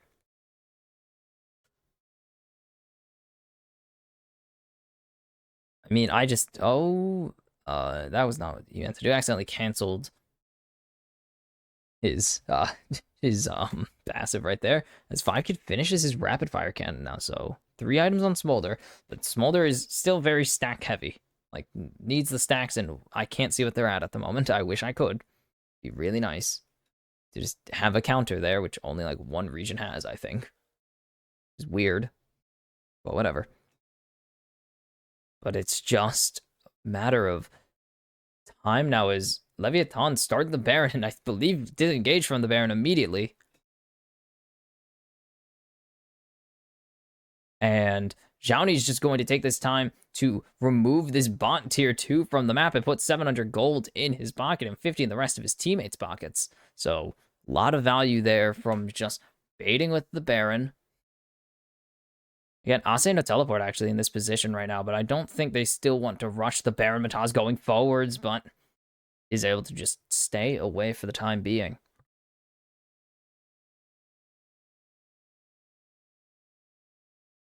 They found an angle here. They're going to jump onto Rebel, but I don't think that's who you want. But here comes Zhaoni, and Mataz has been found. There's the Shuriman Shuffle coming through, and Zhaoni does so much damage. There's the Chain of Corruption, and Virus will pick up the kill onto Mataz, and now Leviathan have the go button pressed for this Baron, and instead it's going to be a soul rush for 6 Karma. They're just going to try and finish off the Drake Soul here in exchange for the Baron, and this could be a really good trade in favor of 6 Karma if they take advantage of it, that is.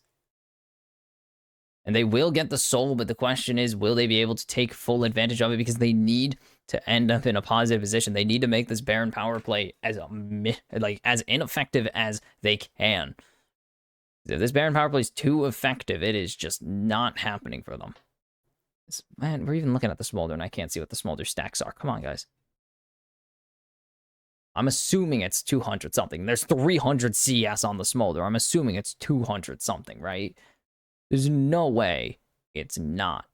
This all starts with Rebel landing this hook, and then Mataz overextending and Kodapako expecting a disengage on the Q there, and just going forwards with the Shuriban Shuffle. The Emperor's Divide indeed does just that. Dividing Mataz from the rest of his team is a very valuable goal to have. And now it is all of the 6 Karma. Minimize the damage of this power of the Baron buff here, but these minions already laying into your turrets.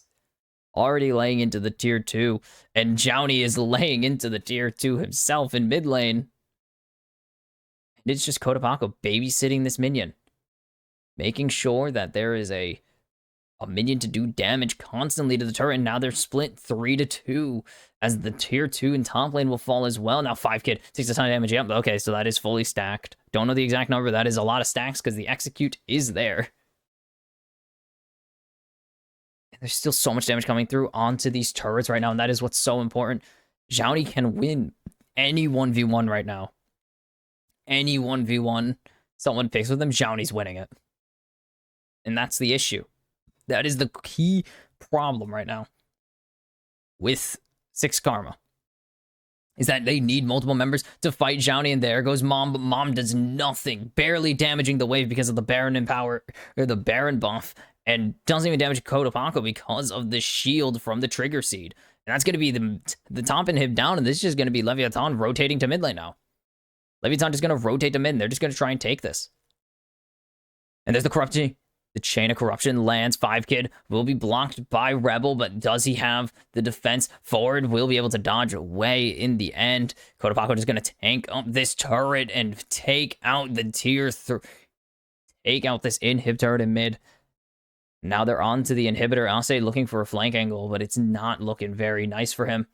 Daisy, not quite up yet, but they have so many high health bars. Mataz tries to jump onto Johnny, but he just misses entirely. And there's Rebel getting chunked down. But now Ase going forwards. Igna is low, and that's going to be one. Johnny is 1 Q away from death. Mataz jumps in, but that might have been the worst angle as it's Kodapako sending him into Virus, and it's going to be a killing spree for Kodo. But it's going to be disengaged from Leviathan. A 2 or a 1-for-1 there. Still pretty good. The Mom looking just to see if there's anyone nearby. Doesn't find a single person. And Johnny's just going to steal away these camps, and you could see the massive lead. It's going to be, I believe that is, I want to say 80. Couldn't really remember the numbers. Actually, it's still sub 80. It's like 74. But this all starts with this Weaver's Wall coming in, but it does nothing. They have no way to push forwards because it only blocks off ganks, and ganks is good for a singular shield and a Q. And then Mataz absolutely whiffs the hook, or whiffs the Vault Breaker onto Zhao. And then they just jump onto Rebel. This is huge, though. This is really big. They think they can get onto Zhao, but Zhao just able to escape barely. And then Mataz just way overextended. Mataz way out of place there. Thinking he could jump onto Kodapako is not smart when you know you don't have C's. Or when you have C's, it said, no, you didn't even have it. So it's not a great move. And now 4 items on the Azir, 4 items on the Gwen. This is a very threatening. I hate 4 items to 2 in top and 4 items to 3 in mid is not a good sign. The Smolder is the win con, but it's not really possible. Like, they have no defensive capabilities, but maybe they found Igna, but Igna is so tanky at the moment. He's able to flash away, but he will fall to the execute. Now Kodapako all the way under his own turret, but he will be able to divide the team away from him at least, as Zhao is just going to continue to go forwards. 5-Kid so low, they need to get 5-Kid here, but they're going to be able to walk away as 5. 6 Karma somehow get out of there with, despite several low health bars, they get out perfectly fine. And Leviathan don't have an A. I mean, so much damage coming through, though. 8,300 or so damage in that fight. But just no kills coming in. Smolder now, Bloodthirster. It's going to be really hard to kill. It's going to be really hard to kill this, kill off this dragon thing. It all starts, they bully Igna. Igna thinks he can flash away, but he gets smoked by the bubble. Or actually, I think he gets smoked by the passive burn, and a good divide there. But they have no damage to come through. They can't reach 5-Kid. Kodapako has no more soldiers to throw forwards, and 5-Kid's able to flash away. But now 25 seconds on the Elder, 15 on this Baron. And you can see the total damage numbers are very high right now. But it is all Leviathan's damage right now as well. It is a real big deal as Rebel gets rooted up, but is able to just tank up the Daisy. Has a Rooken for himself now. Kodapako taking a ton of damage. This is a very spooky dragon. Xiaoni trying to go forwards. Mom has been summoned. It's only going to hit Kodapako, though. And now, what is the next move? Both teams in a game of chicken right now. That is a massive heal from Redemption. Mataz trying to go forward. He's going to get rooted up, but the wall is going to get hooked instead of the enemy jungler. There's a Glacial Fizzer, but it's only going to land onto Ignabilu.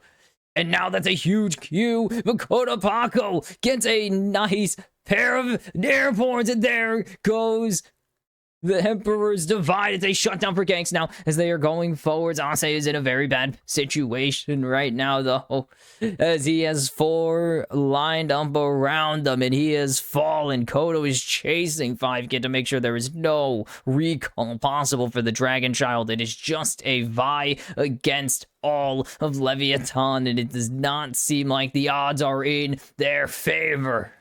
Leviathan 5v2, 5Kid has escaped, but it is a teleport coming in from Kodabako just to put the nail in the coffin. Do they have enough damage to finish the job? Possibly. Kodo is low, but it's not going to matter. 5Kid falls. There goes Mataz, and Leviathan are in 4th place.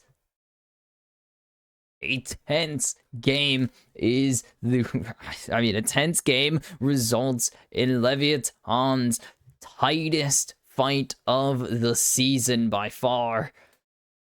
Some of their best team fights, some of their best coordinated plays.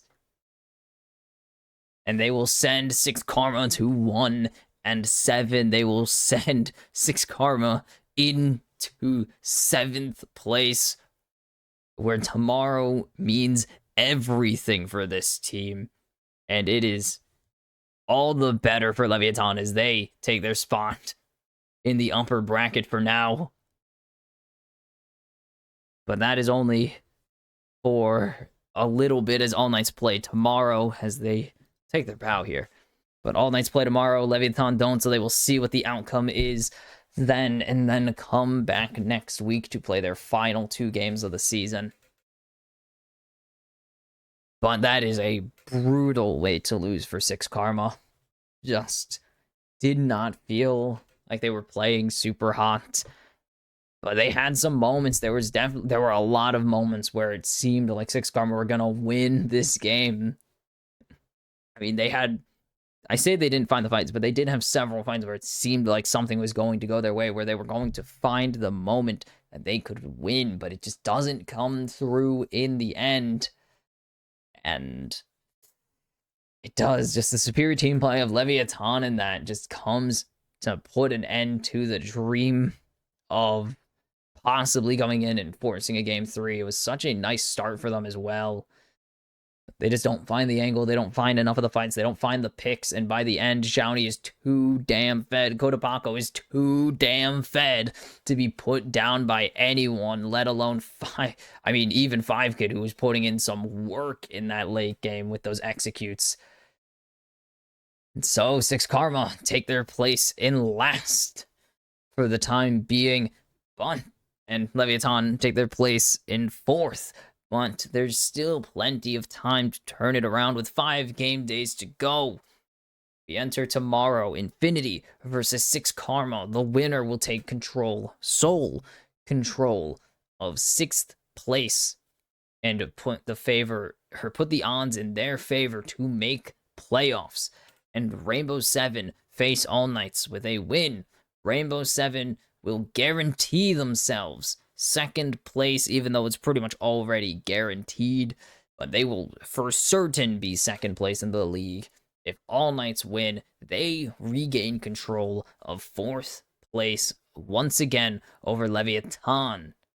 And so, with all that, that is it for today. This has been the Kimchi Cast for the LLA 2024 Spring Split. I have been your host, Fox Kimchi. I never mention my socials because I really don't use them, but if you want to, follow me on Twitter, or don't follow me on Twitter. Probably shouldn't. I don't post, ever, at all. And if you, for some reason, want to watch these back, if you are absolutely a psychopath and hate yourself and want to watch these back, go to Kimchi Cast on YouTube, and where all the VODs are, unless I forgot one of them, and I should probably check that. I meant to do that. But, as always, I will see you tomorrow, and have a good night.